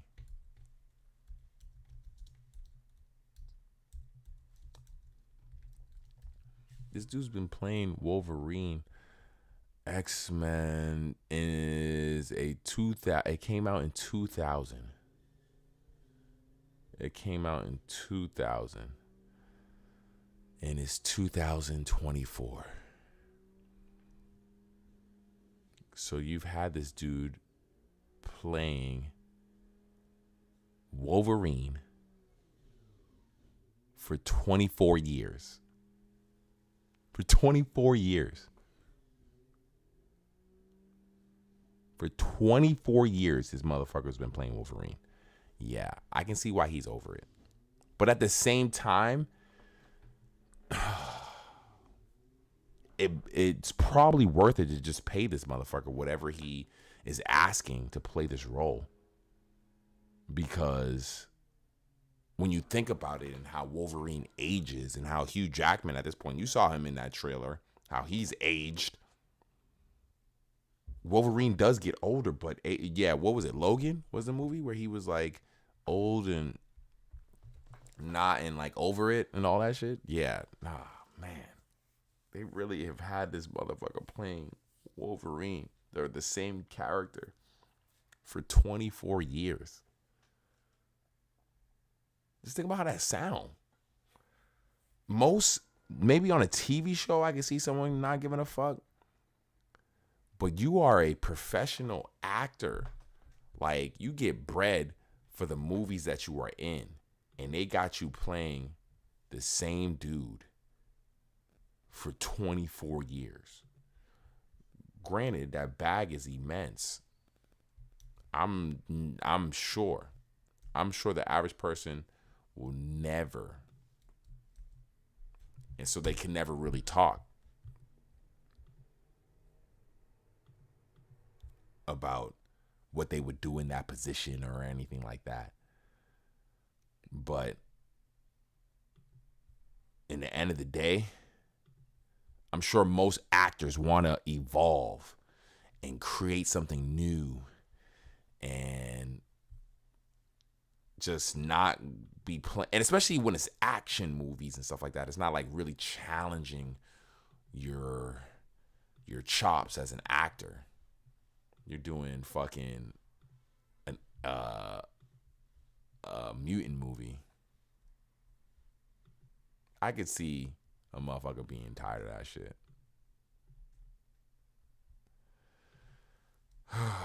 Is this real? Because I just seen this now, and I'm about to get into the next topic, because I can't wait for this Deadpool Wolverine movie to come out. I'm mad at myself that I even had to watch a trailer with you guys, but hey, it is what it is. Can't wait for it. And I know this movie is probably going to be one of the best movies of the year. But is this real right now? It looks like it's halftime, and the Lakers are up 44-59 in Denver. Whoo-wee. Let's see the type of adjustments Denver is going to make in the locker room when they come out. But to see that they're down 44-59. I'm not going to count the Denver Nuggets out. I'm sure they felt, granted, they might have had some type of, hey, what the hell's going on about them? But I doubt they went into that locker room feeling like, okay, this game's over. At all. Because Lakers were up last game by this amount. And Denver shut that shit down early in the second half. So we shall see once that second half begins what it's looking like. But that's pretty, I'm not gonna lie, it's a little crazy that Denver is actually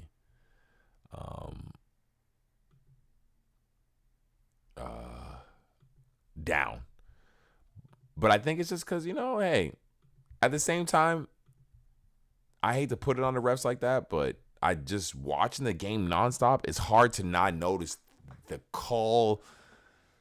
I don't know. That's just me. I just noticed certain calls get called and certain calls don't get called. And I'm not trying to perpetuate any type of agenda or perpetuate any type of narrative or anything like that. But I think more premium players do get calls that others don't.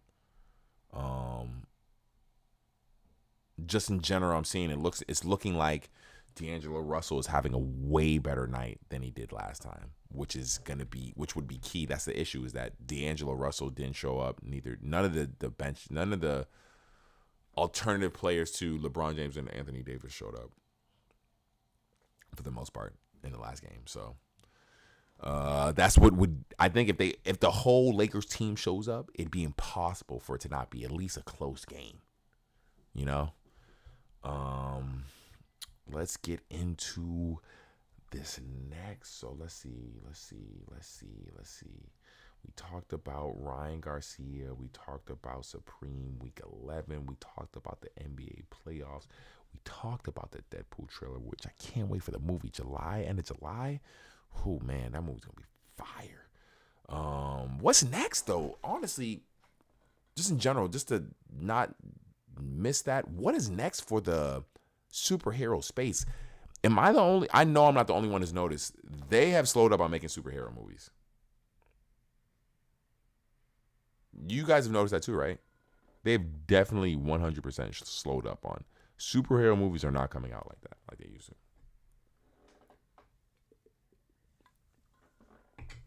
Thank God. Don't say that. Don't think I'm saying that because I want. But I do wonder what's next. There was like a very clear release schedule. We knew what the next superhero movie that was coming out was consistently. Oh, we knew this is coming out, and then in 6 months this is coming out. I can't tell you right now what's next. I know this movie's coming out, this Deadpool movie. After that, I don't know what the next superhero movie is coming out. Thank God, because these movies were ass. They were starting to get really bad. The last Thor was really bad. Yeah, these movies are getting really bad, dude. But I do wonder what the next one is. Hopefully this one is good. I mean, this series has been consistent, been really good. It has a really good lead character. That last Ant-Man was horrible. Oh my God. But yeah, no, I'm excited for this movie. I am super excited. But what is next for the Marvel space? Yo, Marvel was going hard. They got bought by Disney just because of how much they were killing it. Disney was like, yo, we got to go scoop these motherfuckers up. What is next? You know Disney's release schedule don't slow down or nothing like that. You would think they would have the next. So I do wonder what is next for the Marvel space. Real quick, because it's got to be talked about this week. It's been nothing but. I feel like for the last few streams, just in general, it has been nothing but beef talk, talk about beef between rappers, and I love it, honestly, the energy behind it, just because it's a different type of beef. It's not really motherfuckers getting killed over it or anything like that. It's all been like creative, like motherfuckers releasing songs, artists releasing music that's enthralled in the beef. And it's crazy because at this point, it's been like this in the past. That's why it's so weird that it took so long for it to get like this. But you have the best rappers going at it. Legit, the best rappers going at it. Drake, Kendrick, J. Cole. Granted, J. Cole stepped down and apologized. He took his, ball and went home. But you have the top rappers in the game fighting for supremacy. And when you look at who the artists are, it's not artists that you have to be worried about because, it could get to that level where guns are getting pulled out. Nah, it's Drake, Kendrick Lamar, and J. Cole. It's not about who's the toughest rapper and with these guys.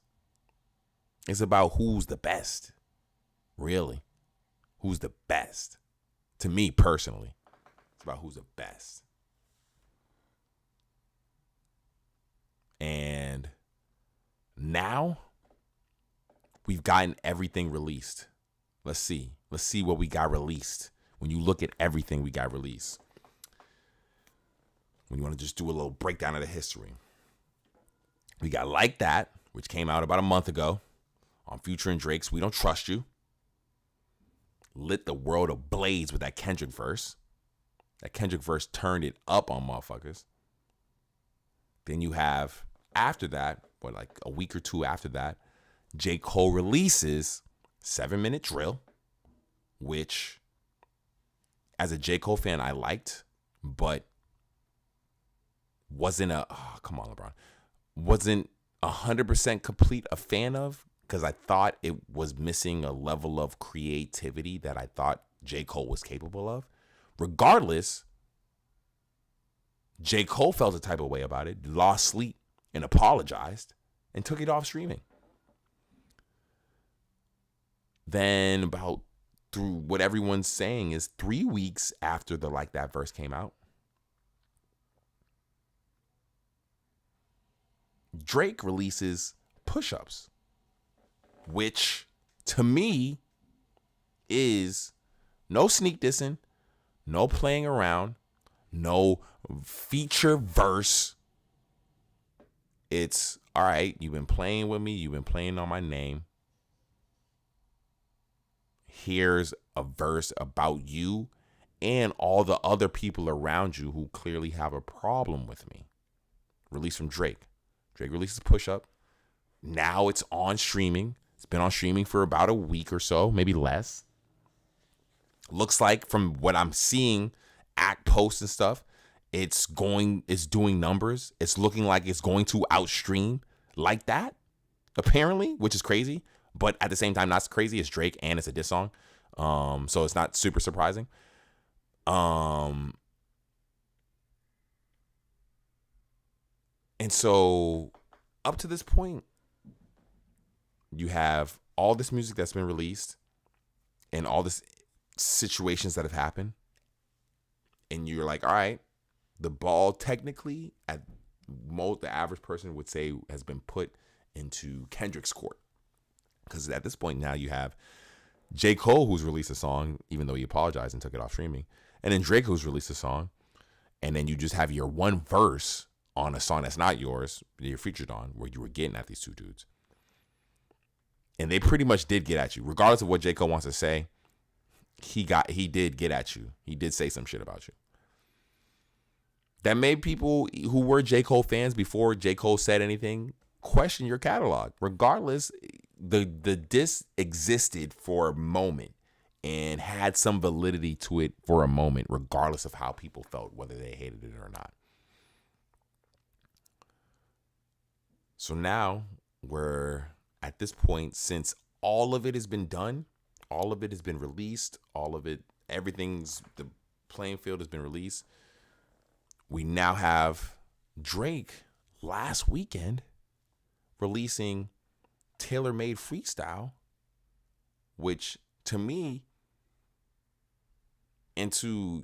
felt genius as far as just the timing of it. You put pressure on Kendrick, who hasn't released anything. Doesn't look like he's even interested in releasing anything. You did it in a way where at this point, it does make me question how Kendrick will respond, because if you haven't listened to Tailor-Made Freestyle, when it's not on streaming platforms, Drake released it on his own Instagram. He used AI to record 2 features, one from Tupac and the other from Snoop Dogg. And in their verses, they're not only getting at Kendrick, but they're also kind of getting at Drake to a degree in a 8 Mile style, as far as like kind of taking his ammo, what could be Kendrick Lamar's ammo, and using it against him. Oh, what's up? Oh, man. What is this magical drink you brought in here for me? This is our Sour Patch drink. Sour Patch drink. Yeah, Sour Patch. What does it consist of? Ooh. Strawberries. Oh my God. And lemon. Sour Patch. Oh shit. Ooh. God damn. That is definitely sour. Holy shit. But it's good, huh? Yeah, but that's sour. I don't know if I can. That's No, intense. it's for me. It's for me. Oh, okay. I just came to say hi to everybody. Yeah. Give you a little. That's a taste. sour drink if I've ever had one in my life. But that aside, Drake puts out the song, whether people liked it or not. I've heard people complain on whether they like the AI version of Tupac and Snoop Dogg. I think it's genius. I think it's incredibly smart to use. The originators of beef. Not only that, use West Side artists. He used West Coast artists, West Coast kings. Snoop and Tupac. Does he have any songs with Snoop Dogg? He has no music with Snoop Dogg. He has no music with Snoop Dogg at all. But now he technically does. Wait, are we sponsored? With his AI voice. Oh, no, we're not. I know people can see that. I don't know if they could. With this AI voice, he technically does have a song with Snoop and Tupac. Hey, there's 50 Cent has a song with Biggie, even though most people don't consider it's not a real feature because Biggie had been passed by that time, but he has a song with Biggie.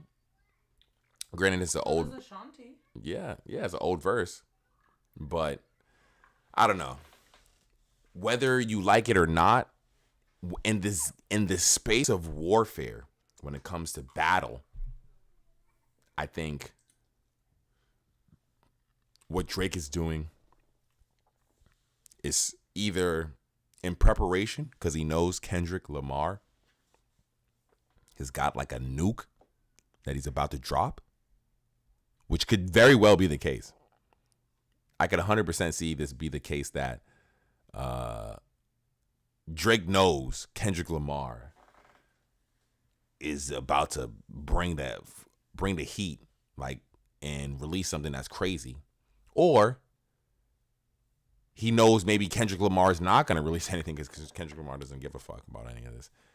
And is... Kendrick just wanted to diss him and leave. I think that might be the case. If you listen to the part of the verse, he says, like, you ain't gonna just diss me and think you're getting away with this, or you're just gonna leave and go back into hiding, which Kendrick is known for doing. As far as just like coming out, showing face, and then just disappearing, he's known for doing that. Oh, hold on a sec. Hold on 2 seconds.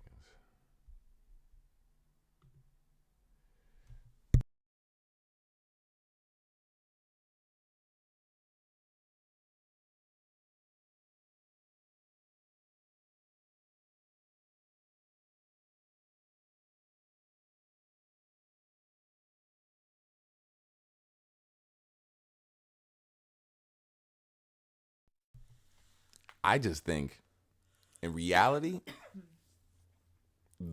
the clock that Kendrick got put on now, that everyone keeps bringing up, you got academics tweeting every day, oh, how many days it's been since Kendrick responded. Let's be real. Ask the average Kendrick fan. I'm good. Cheers. Oh, Because I just came to show you my drink. And say hi. cheers.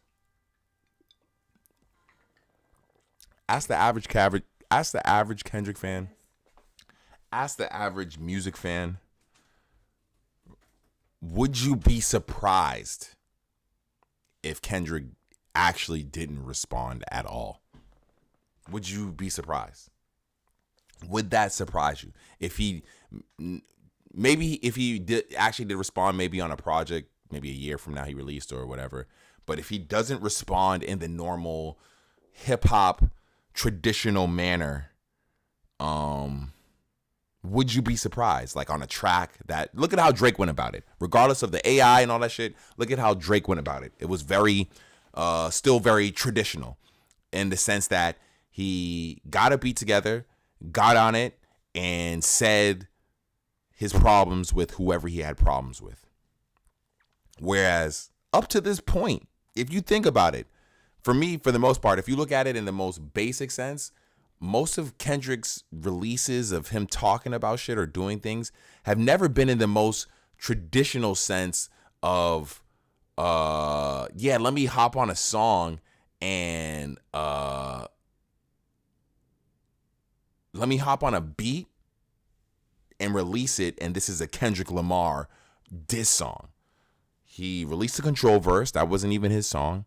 I think he dissed some people or like had strong words or whatever. It was interpreted in a type of way on the BT Cypher freestyle. He has this Like That verse, which is fire, but it's still, once again, not his song. Also not his last project he released was in 2022. And the last thing we heard from him was on Baby Keem's album, and it doesn't seem like he's got any words for anyone in that sense. Maybe if you're those type of people to, be super analytical and break it down for me, please show me lyrical receipts where he might have on his last two projects that he was a part of, which once again was the Big Steppers album and Baby Keem's album, which I think he was on. I believe he was on a couple songs. I feel like he's extremely selective with how he chooses to diss people that he don't fuck with in the industry. Because outside of those couple verses or whatever, I personally wouldn't be able to tell you what his actual problem is with Drake or J. Cole. Once again, these are questions that I pose to you. Do you know what the hell is going on with these people? Because I don't understand it at all. So for Drake to put out this tailor-made freestyle, the way he's even talking about it and rapping over it, at this point, it just seems like he's just having fun. Because I think he realizes what a lot of people don't. I don't think Kendrick Lamar is going to respond. And once again, when I say that, respond in the traditional hip-hop way. Look at how Kendrick has carried his career up to this point. Do you really see him not only releasing a diss song, but you going to Kendrick's profile on Spotify, Apple Music, whatever, and seeing that diss song on his profile?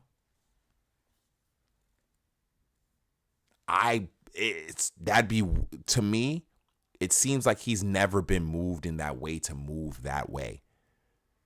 So it would be crazy for me to see that, honestly. Right, like right now, granted, I use maybe a different music service than most of you people. I use YouTube Music, but when I go to Drake's music profile,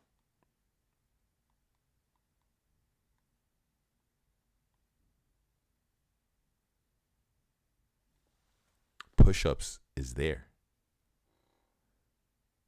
Oh, you probably can't see it. Push-Ups is there. Push-Ups. You can see Push-Ups is there. Let's see.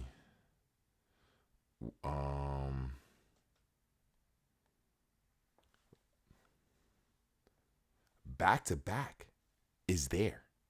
Back to Back is here. With over 35 million plays. Push-Ups right now is at 18 million plays. Does he have Charged Up on here?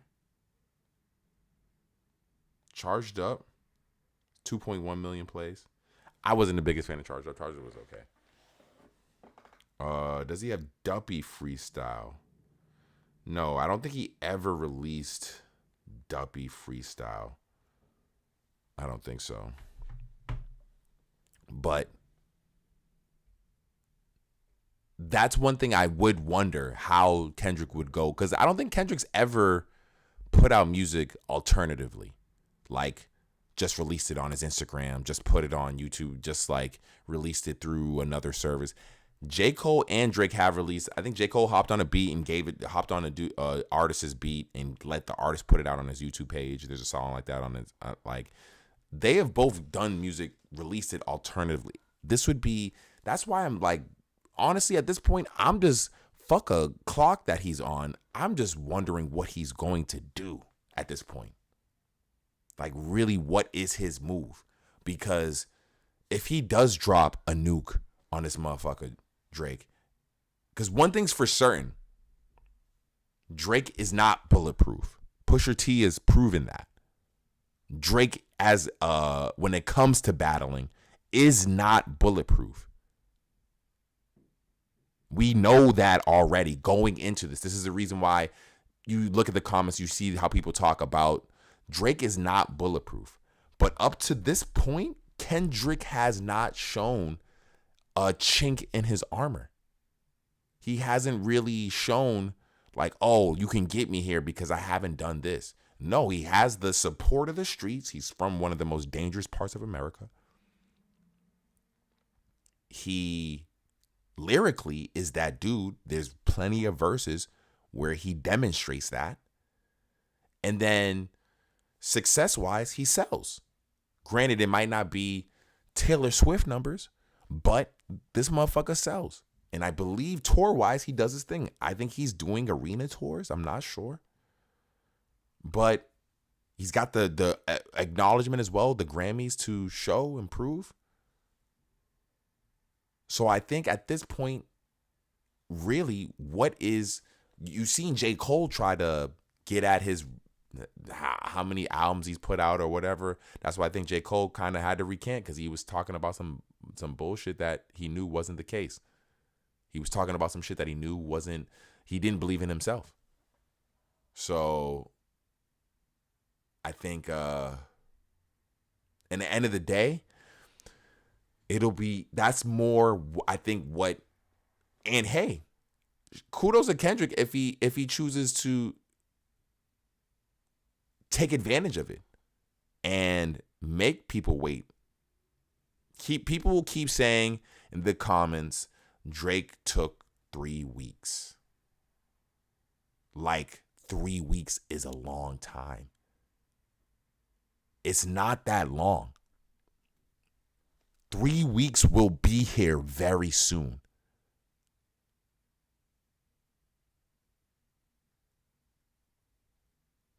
That's the biggest thing about it. People keep saying that. We're now at 10 days. We're now at 10 days. People are continue to say 3 weeks. Drake took 3 weeks.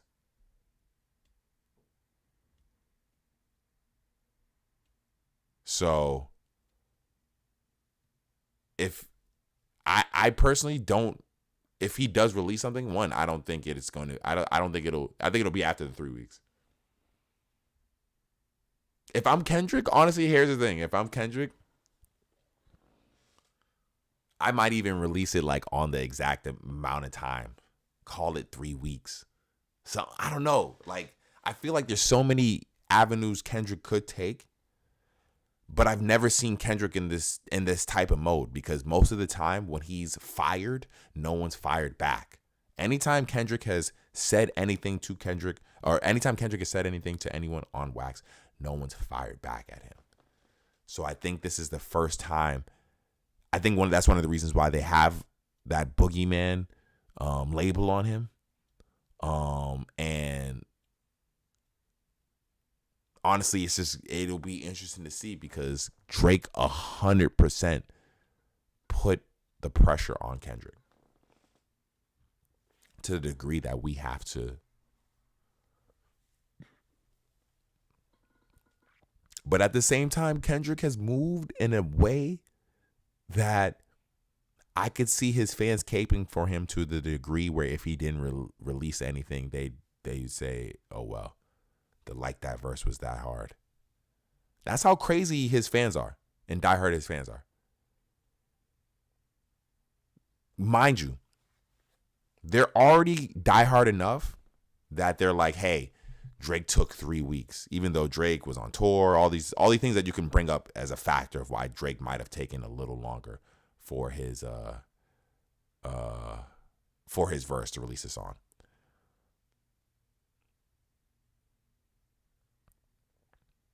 Kendrick isn't doing anything as far as we know, other than just hanging out with his family.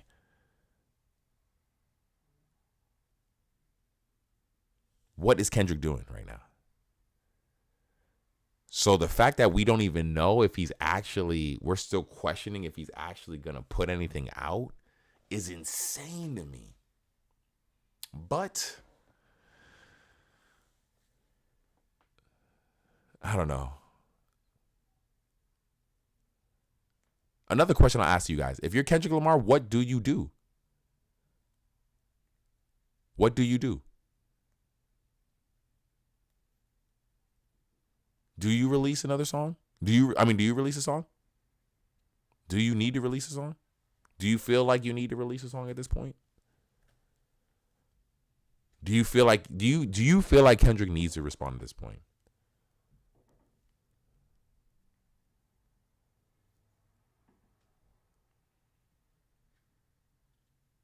Me personally, I would think he would want to, just based off of just a hip hop level of competition. He would want to respond. He would want to get, because it seems like he's wanted that from jump. The Lakers are just going to shoot themselves out of the win in this game.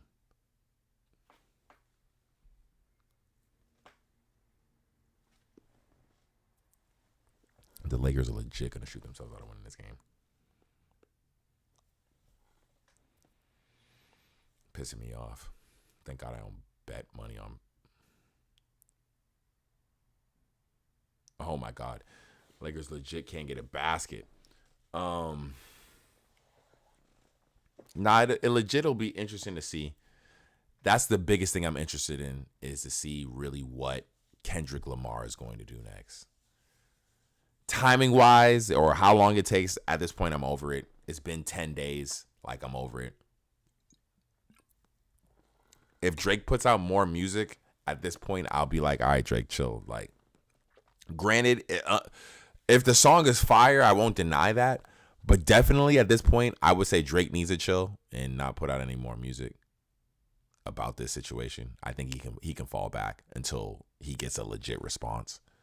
But if he doesn't get a response, then hey, it is what it is. Pusha T never got a response, so Pusha T just had to move on. So if Kendrick just never responds, then it is what it is. I just wonder what that'll mean for hip hop and Kendrick fans and all that. What it'll mean? Like, will they care? Will they really care? You think they'll care, Kendrick fans? If he never responded? Because does it take away from the does it take away from the like that verse? Because the song's hard. The song is fire. Like, you can't. Come on. Yes, finally. Jeez Louise, Lakers. You can't take away from the song. The song is legit. If Kendrick never responds and he just wanted to make the song fire and the song go and what it is, that could have been totally his plan.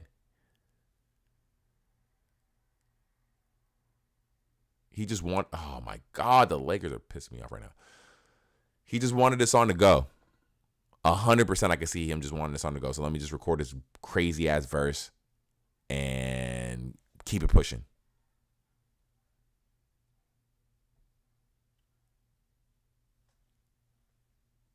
I don't know. It's interesting. Hip hop is crazy interesting right now, just because there's a lot of just music in release that damn Jokic is just abusing this motherfucker.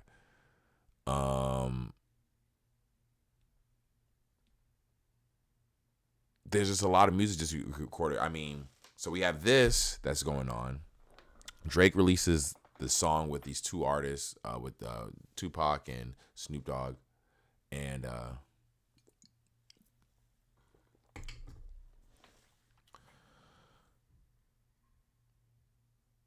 that's going crazy. But at this point, now the ball's just in Kendrick's court. We don't want to hear from Rick Ross anymore. What we did get, I think, that just is just going to keep this bubbling and hold this over, is Kanye hopped on Like That. they released a remix.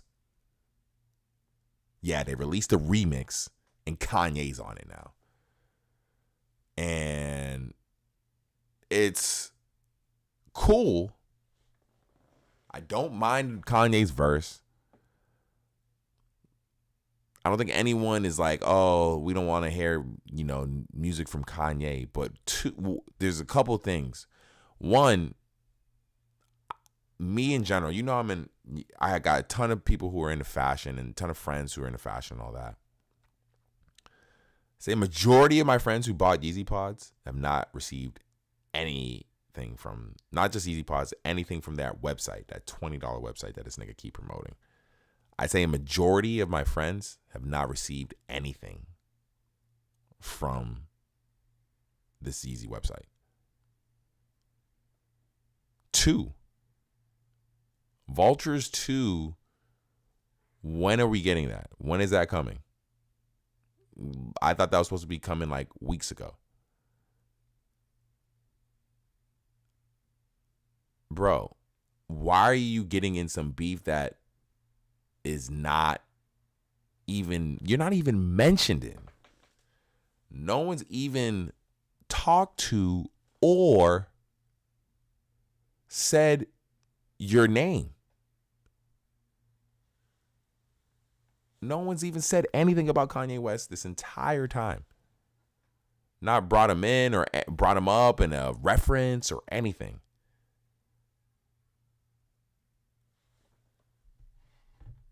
And so he puts out this remix, and then to hear, I'll play this audio for you.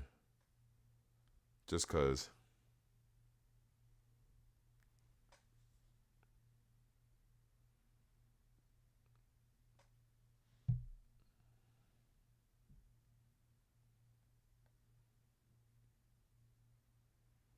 There's a couple of things in the audio I need to play for you.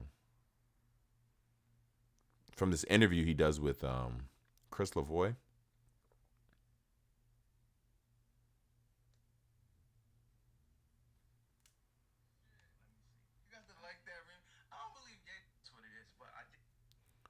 Hold on. There's like some audio clips from that interview that I'm like, yo, really? Really, Kanye? You're on this type of time?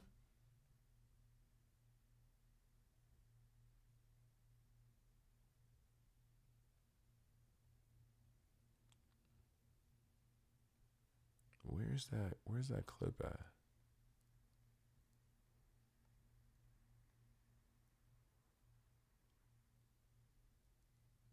Did Act take it down?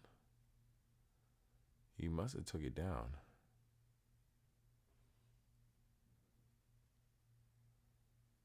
Let me see. Did I favorite it? Saved. There we go. To Kendrick. Fuck all that pussy shit. Oh my God. That shit was J. crazy. Cole pop.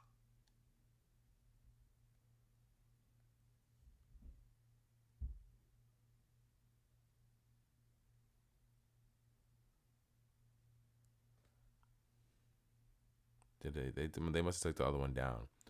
But essentially, they were saying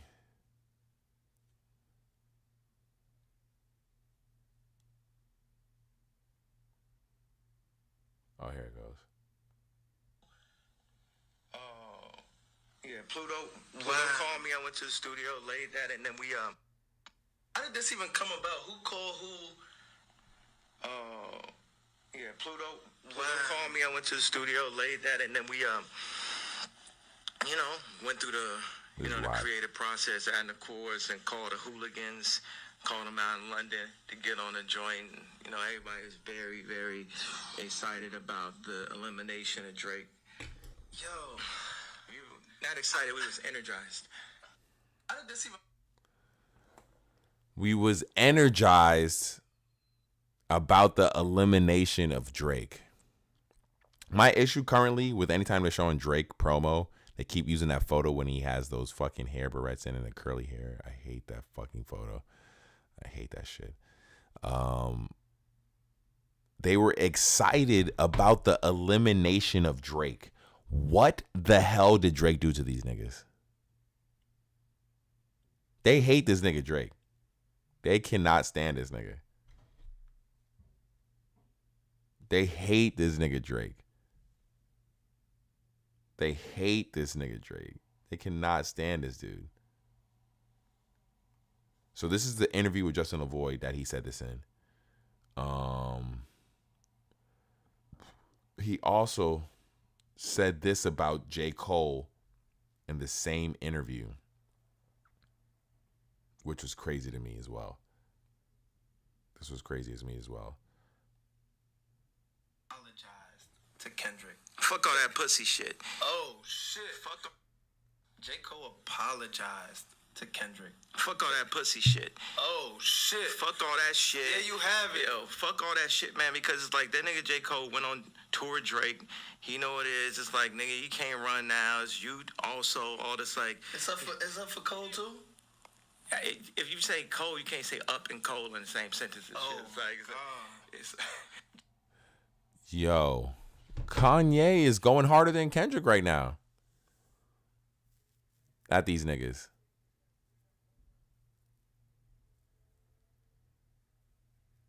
He's going harder than both of these niggas. He said Drake has a baby daddy.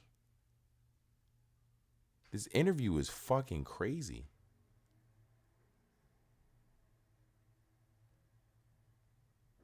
He said Drake has a baby daddy. Where's that?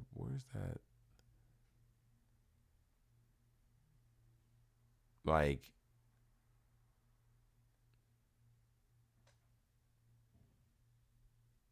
that shit is crazy. Kanye's going harder than these motherfuckers right now. Than Kendrick. He's really got smoke with this nigga. But here's the thing. I feel like in Duppy Freestyle, most of that song was about Kanye in Duppy Freestyle.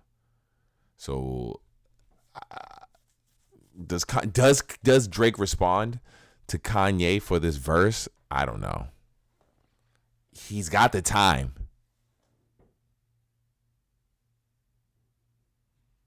He's got the time. Does he respond to Kanye?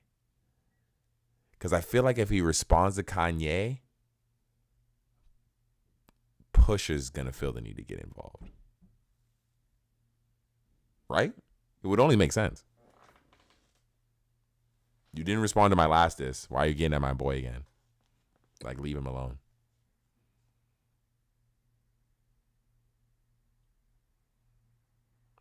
And then on top of that, I helped you with that concert. That shit is so weird. This industry shit is so weird. The industry shit is so weird. Drake legit helped this nigga with the concert. This industry shit is so weird. Like, what the fuck was I doing? I'm sure Drake is like, what the fuck was I doing there?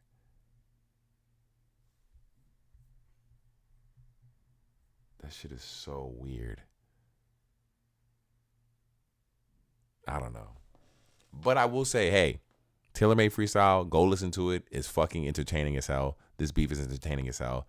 Or at least it'll be interesting to see at this point. It'll be interesting to see.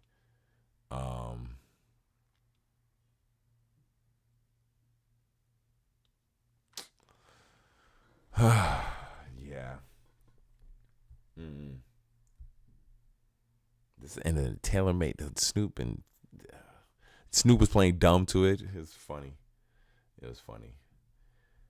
And I mean, hey, one bar on it that I noticed that he said a lot, or he brought up a lot, was the whole Taylor Swift dropping, so you can't say shit. You got to be quiet type shit, which is an interesting bar. I don't know how valid it is. I don't think it is very valid. It looks like Lakers are about to lose this game because they can't hold this lead. But I don't think it's very valid. I think Kendrick Lamar does not have to worry about releasing anything if Taylor Swift is. But Taylor Swift did drop an album this weekend. I personally have not had the opportunity to listen to it, and to keep it real, I'm not gonna say I will ever listen to it because I'm not a Taylor Swift fan. But the fact that, oh my God, the fact that she released an album and in today's current climate was able to sell around 2 million copies is insane to me. That's crazy. The name of her album is called, let's see, what is the name of Taylor Swift's new album?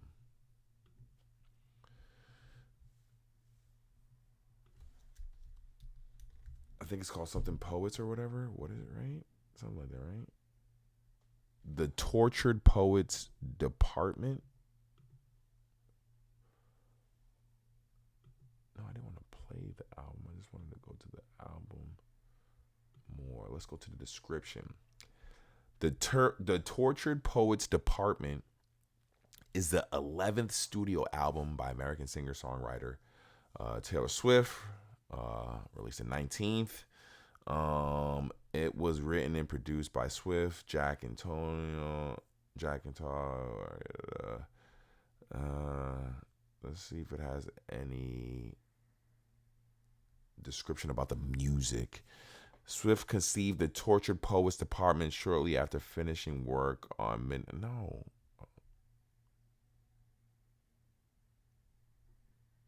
Okay, the Tortured Poets Department was perceived by Swift as a culmination of imperative songwriting. Oh, it's a double album with the second part subtitled The Anthology. Oh, and it was a surprise release 2 hours after the first part of the album. Okay.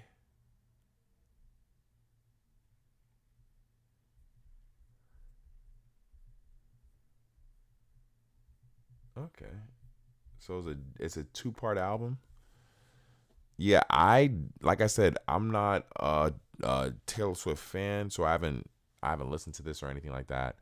But I would, for you guys, for the listeners in your space and all that, just to see if it's any good. I might check it out just to see. At this point, this would be like the first, other than any singles that are popping, like shit with Shake It Off or whatever. Like, I have not listened to any Taylor Swift movies, so I hear there's shots being fired on this at the Kardashians, honestly. I hear there's smoke on this album. So that's the only reason why I'm like feeling like I gotta kind of listen to it, because just this year alone, it seems like the music in general has had nothing but smoke-filled bars in hip-hop and now in pop. She's talking to, if Taylor Swift got smoke for the Kardashians in it, that'll be extremely interesting to hear.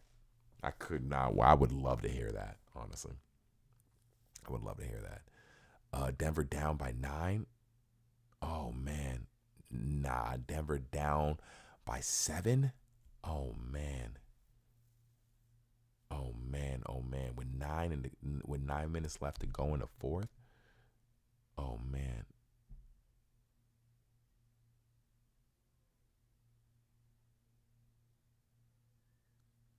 Oh my God. Let me look at the actual, because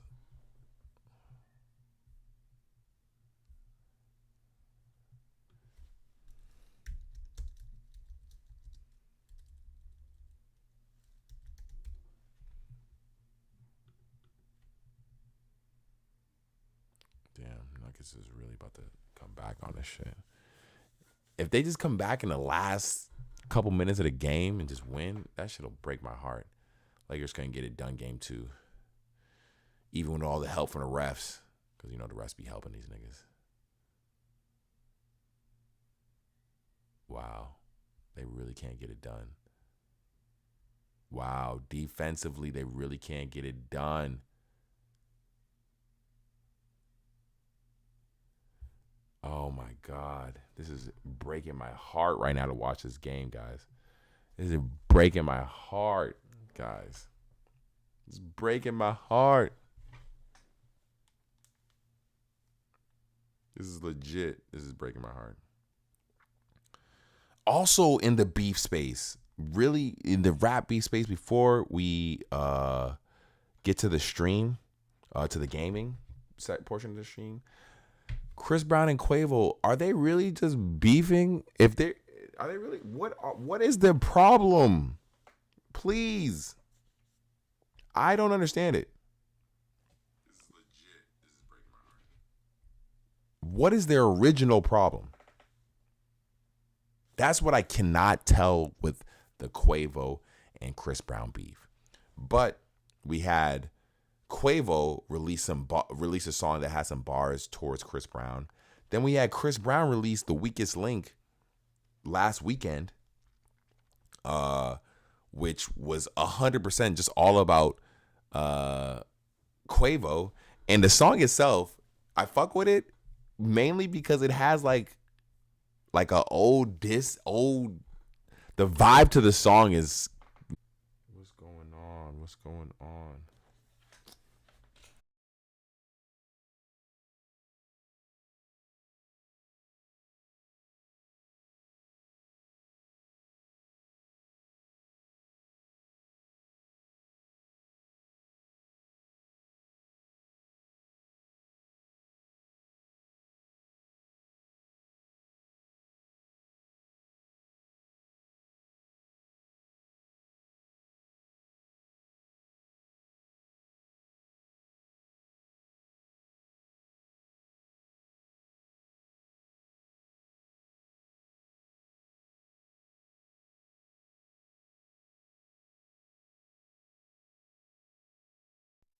My bad. My stream just acted all funny and shit.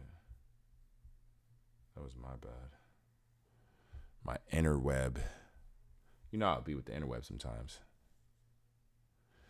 And you got so much shit hooked up to your, I feel like my crib. Granted, I feel like nothing's really asking for that much data at the time at a time, but you have like so many items that's hooked up to your router that I can see it like, oh man, come on Lakers, get her done. But where was I at? Chris Brown, Quavo beef.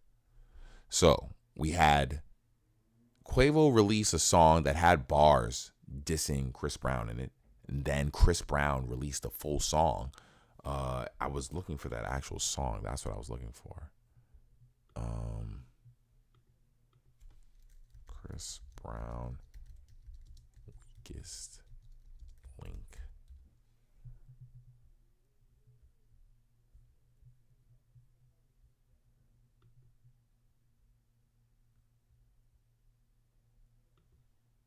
The cover art is insane for this shit.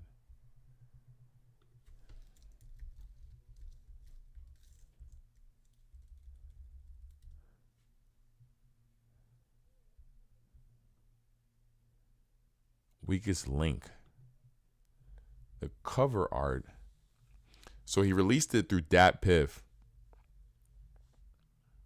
The cover art is crazy for this, guys. Alone.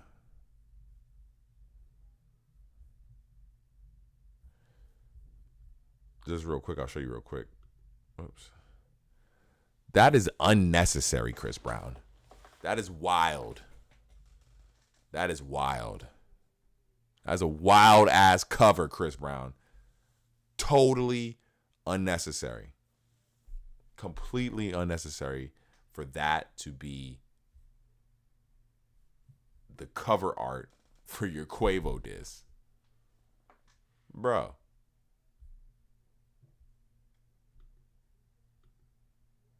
Hold on, I wanna play a little bit. Play a little bit. Lakers is about to lose this game. I don't know what is. Lakers really about to lose this game. Can I play a little bit?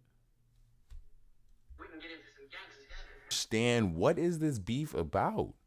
To the point where, because making a song about someone, you gotta have smoke with them. You gotta have problems with them. If you got legit the time to hop in the booth, I just don't understand it. What is it?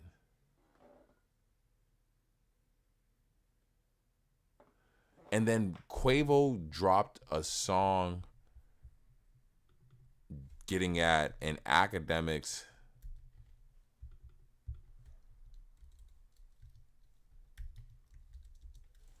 Chris Brown diss.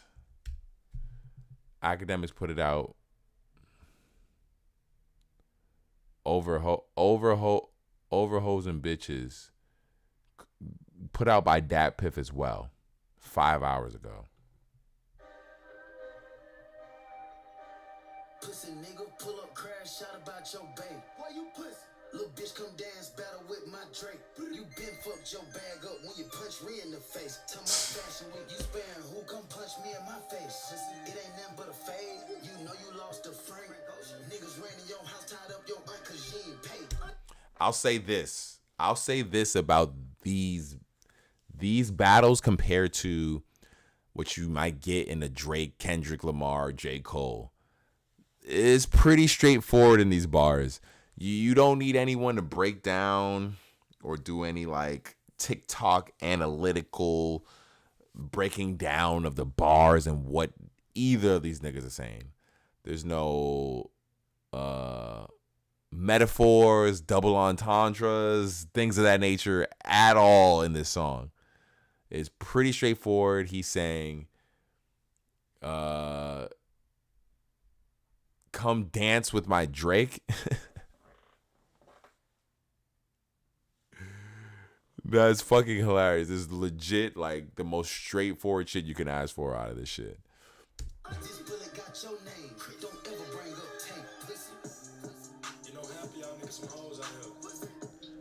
He got Takeoff on the hook for this song, and he has Takeoff ad-libs or him talking in the song. If you look at the cover art for this song, damn, Lakers holding on to like by bare minimum. Oh my God. If you look at the cover art for, oh shit, I keep bringing that one up. If you look at the cover art for this song, it is an old photo of Chris Brown choking a chick, and they redid it so that Quavo was choking Chris Brown, and they gave Chris Brown pink hair. So I don't know. It's getting this. I'll say this. This feels more personal than the Drake Kendrick beef. To have the Takeoff hook.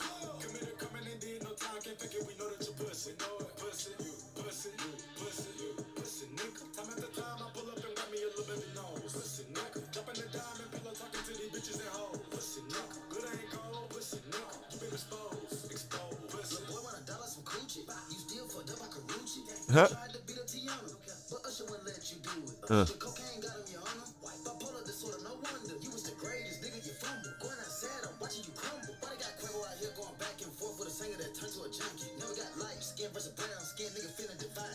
Hey.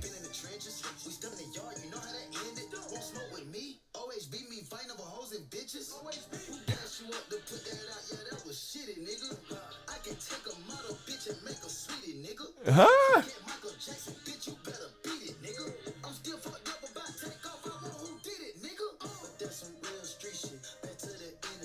Yeah, because in Chris Brown's song, we didn't get to that part, but he said, in Chris Brown's song, he said, when Takeoff died, we all wish it was you. Like, that's a crazy-ass bar. That's a crazy-ass bar to put in your song.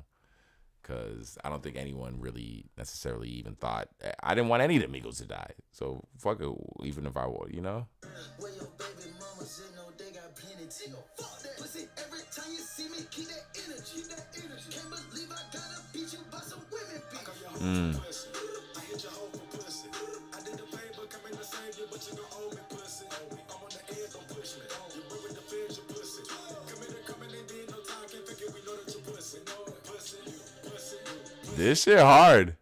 Pussy, nigga. Time after time, I pull up and want me a little baby nose. Pussy, nigga. Dropping the dime and pillow talking to these bitches at home. Pussy, nigga. Good ain't gold, pussy, nigga. You get exposed, pussy.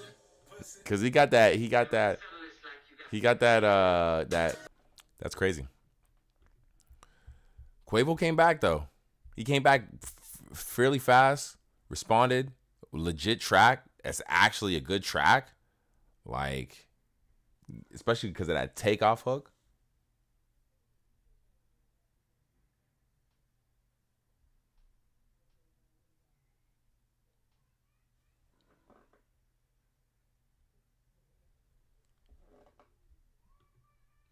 I ain't even mad at it on this point. I just want to know what they're legit, like, what are they really beefing about? What are they legit beefing about? Please, someone tell me. What? It's a minute left and Denver is down by 1?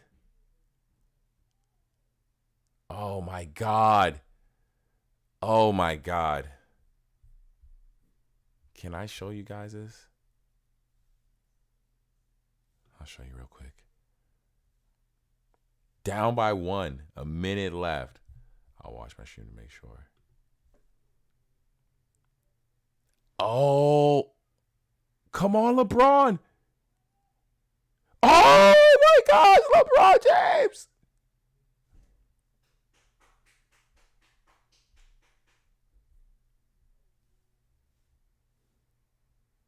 Oh shit.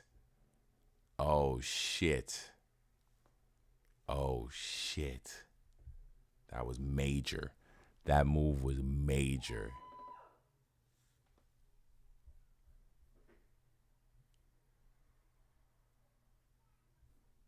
I'm sure my stream is probably. Yeah. I can't believe that shit. That shit is heartbreaking. That shit was heartbreaking right there. That shit was heartbreaking. Denver has been fighting this whole game. Denver has been fighting this whole game. Denver's been fighting this whole game. That shit was heartbreaking right there. Oh my God. I can't believe bro hit that shot.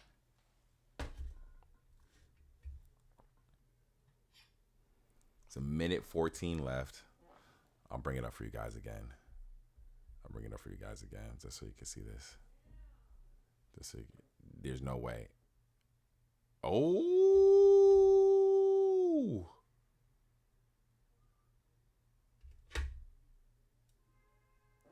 Ooh. Oh shit. I'll take it down. Okay. I'll take it down. We detected. Okay. I'll take it down. They're trying to not take down my stream again. I won't. I swear. I'm sorry, YouTube.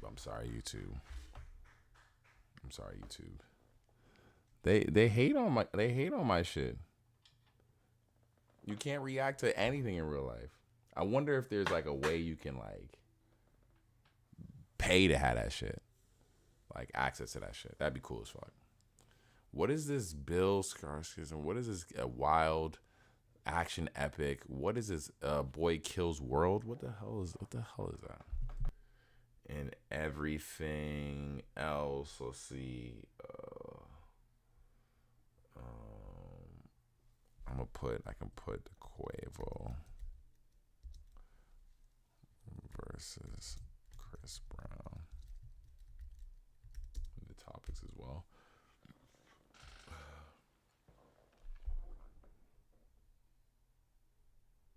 Oh, did they follow him?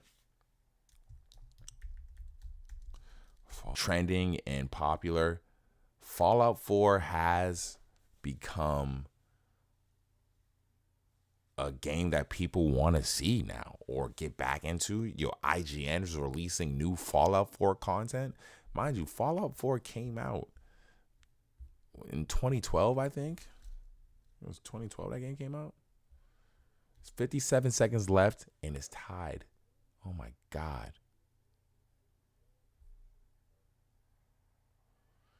Come on, Lakers. What are you about to do? What are you about to do, Lakers? What are you about to do?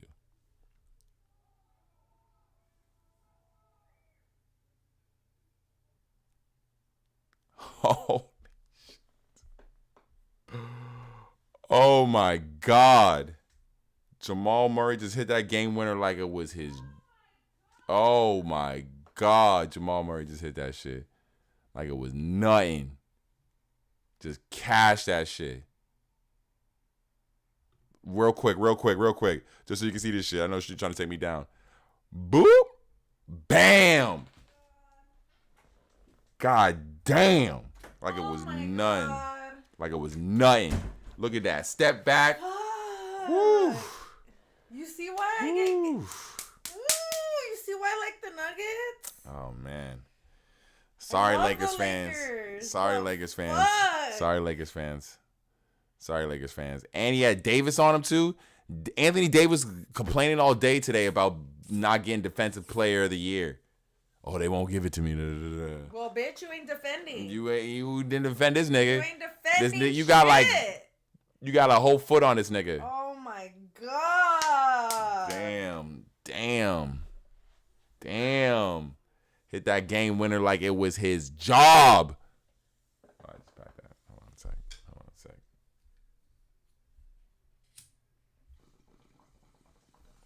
Just hit that shit like it was his goddamn job. Yeah. So, Fallout 4, I'm going to start playing it again. I just downloaded it to my PS5. I haven't played it probably since it came out back in 2012. Yeah, we watched the first episode of the TV show that is streaming on, I think, like Amazon or some shit. We have to go to the bus stop. There's like bus stops and shit around the city that like are made to look like the I've entrance seen to it. like I've they're seen made to it. look like the entrance of like vault doors. She wants, I'm okay with that. Oh, she just redid her hair. She's looking popping, looking soft and all moisturized and new. Thank you. I just wanted to come over here to see if you saw what the fuck I just saw. Damn, the Lakers really, that's a heartbreaker right there. Down 2 now in the series. And just lost a close one. That shit was crazy. That shit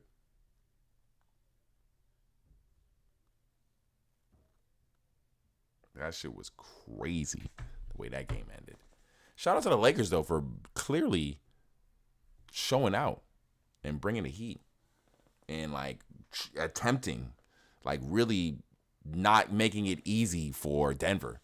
Like, this is probably going to be the hardest series for Denver because I don't think any other team would give them this much competition, honestly. Maybe Timberwolves, but with LeBron on the squad and just, like, the energy and the way the refs are going to call the game and all that shit, I feel like they're going to – every other team they're going to go into won't be as hard as this game. Damn, that was gut-wrenching to see. But back on topic. Okay, so Fallout is a TV show that is based off of this game that is an open-world RPG that has existed for many years. I started playing it in Fallout 2, maybe 3. What Fallout did I start playing? Fallout 2. No, I definitely didn't play Fallout 2. Because that was not Fallout 3. Yes, Fallout 3 is when I got into the game. And Fallout 4 was the last one to come out. Came out in 2015, actually, for my PS3. and it was an amazing game. I love it, loved it, love it, still love it. Is the shit. And they released a TV show on Amazon that is based off of it. We watched the first episode today. It's 8 episodes. The first episode was like an hour and some change, like an hour and 15. I didn't look at the time of every episode, but I don't think they're working off of that, like a time schedule for the fact that this was an hour and 15. Really good episode as far as in what they're going to give us. Now, what I plan on doing is hopping into the actual game.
Are we up and running yet?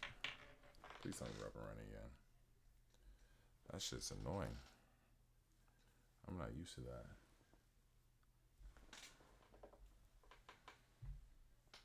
There we go. Yeah, I'm not used to that shit. That I am not used to. That shit is weird. That shit is weird. That shit is weird. I gotta figure that out. Can't be running out of data when I need it. You know what I'm saying? You know what I'm saying? Know what I'm saying? Know what I'm saying? Know what I'm saying? Know what I'm saying? Know what I'm saying? Know what I'm saying? Know what I'm saying? Know what I'm saying? Know what I'm saying? Can't be running out of data when I need it. Can't be running out of data when I need it. All right. So now that we're here, let's get to this game. It is. We watched the show. The show so far is good. I fuck with the show.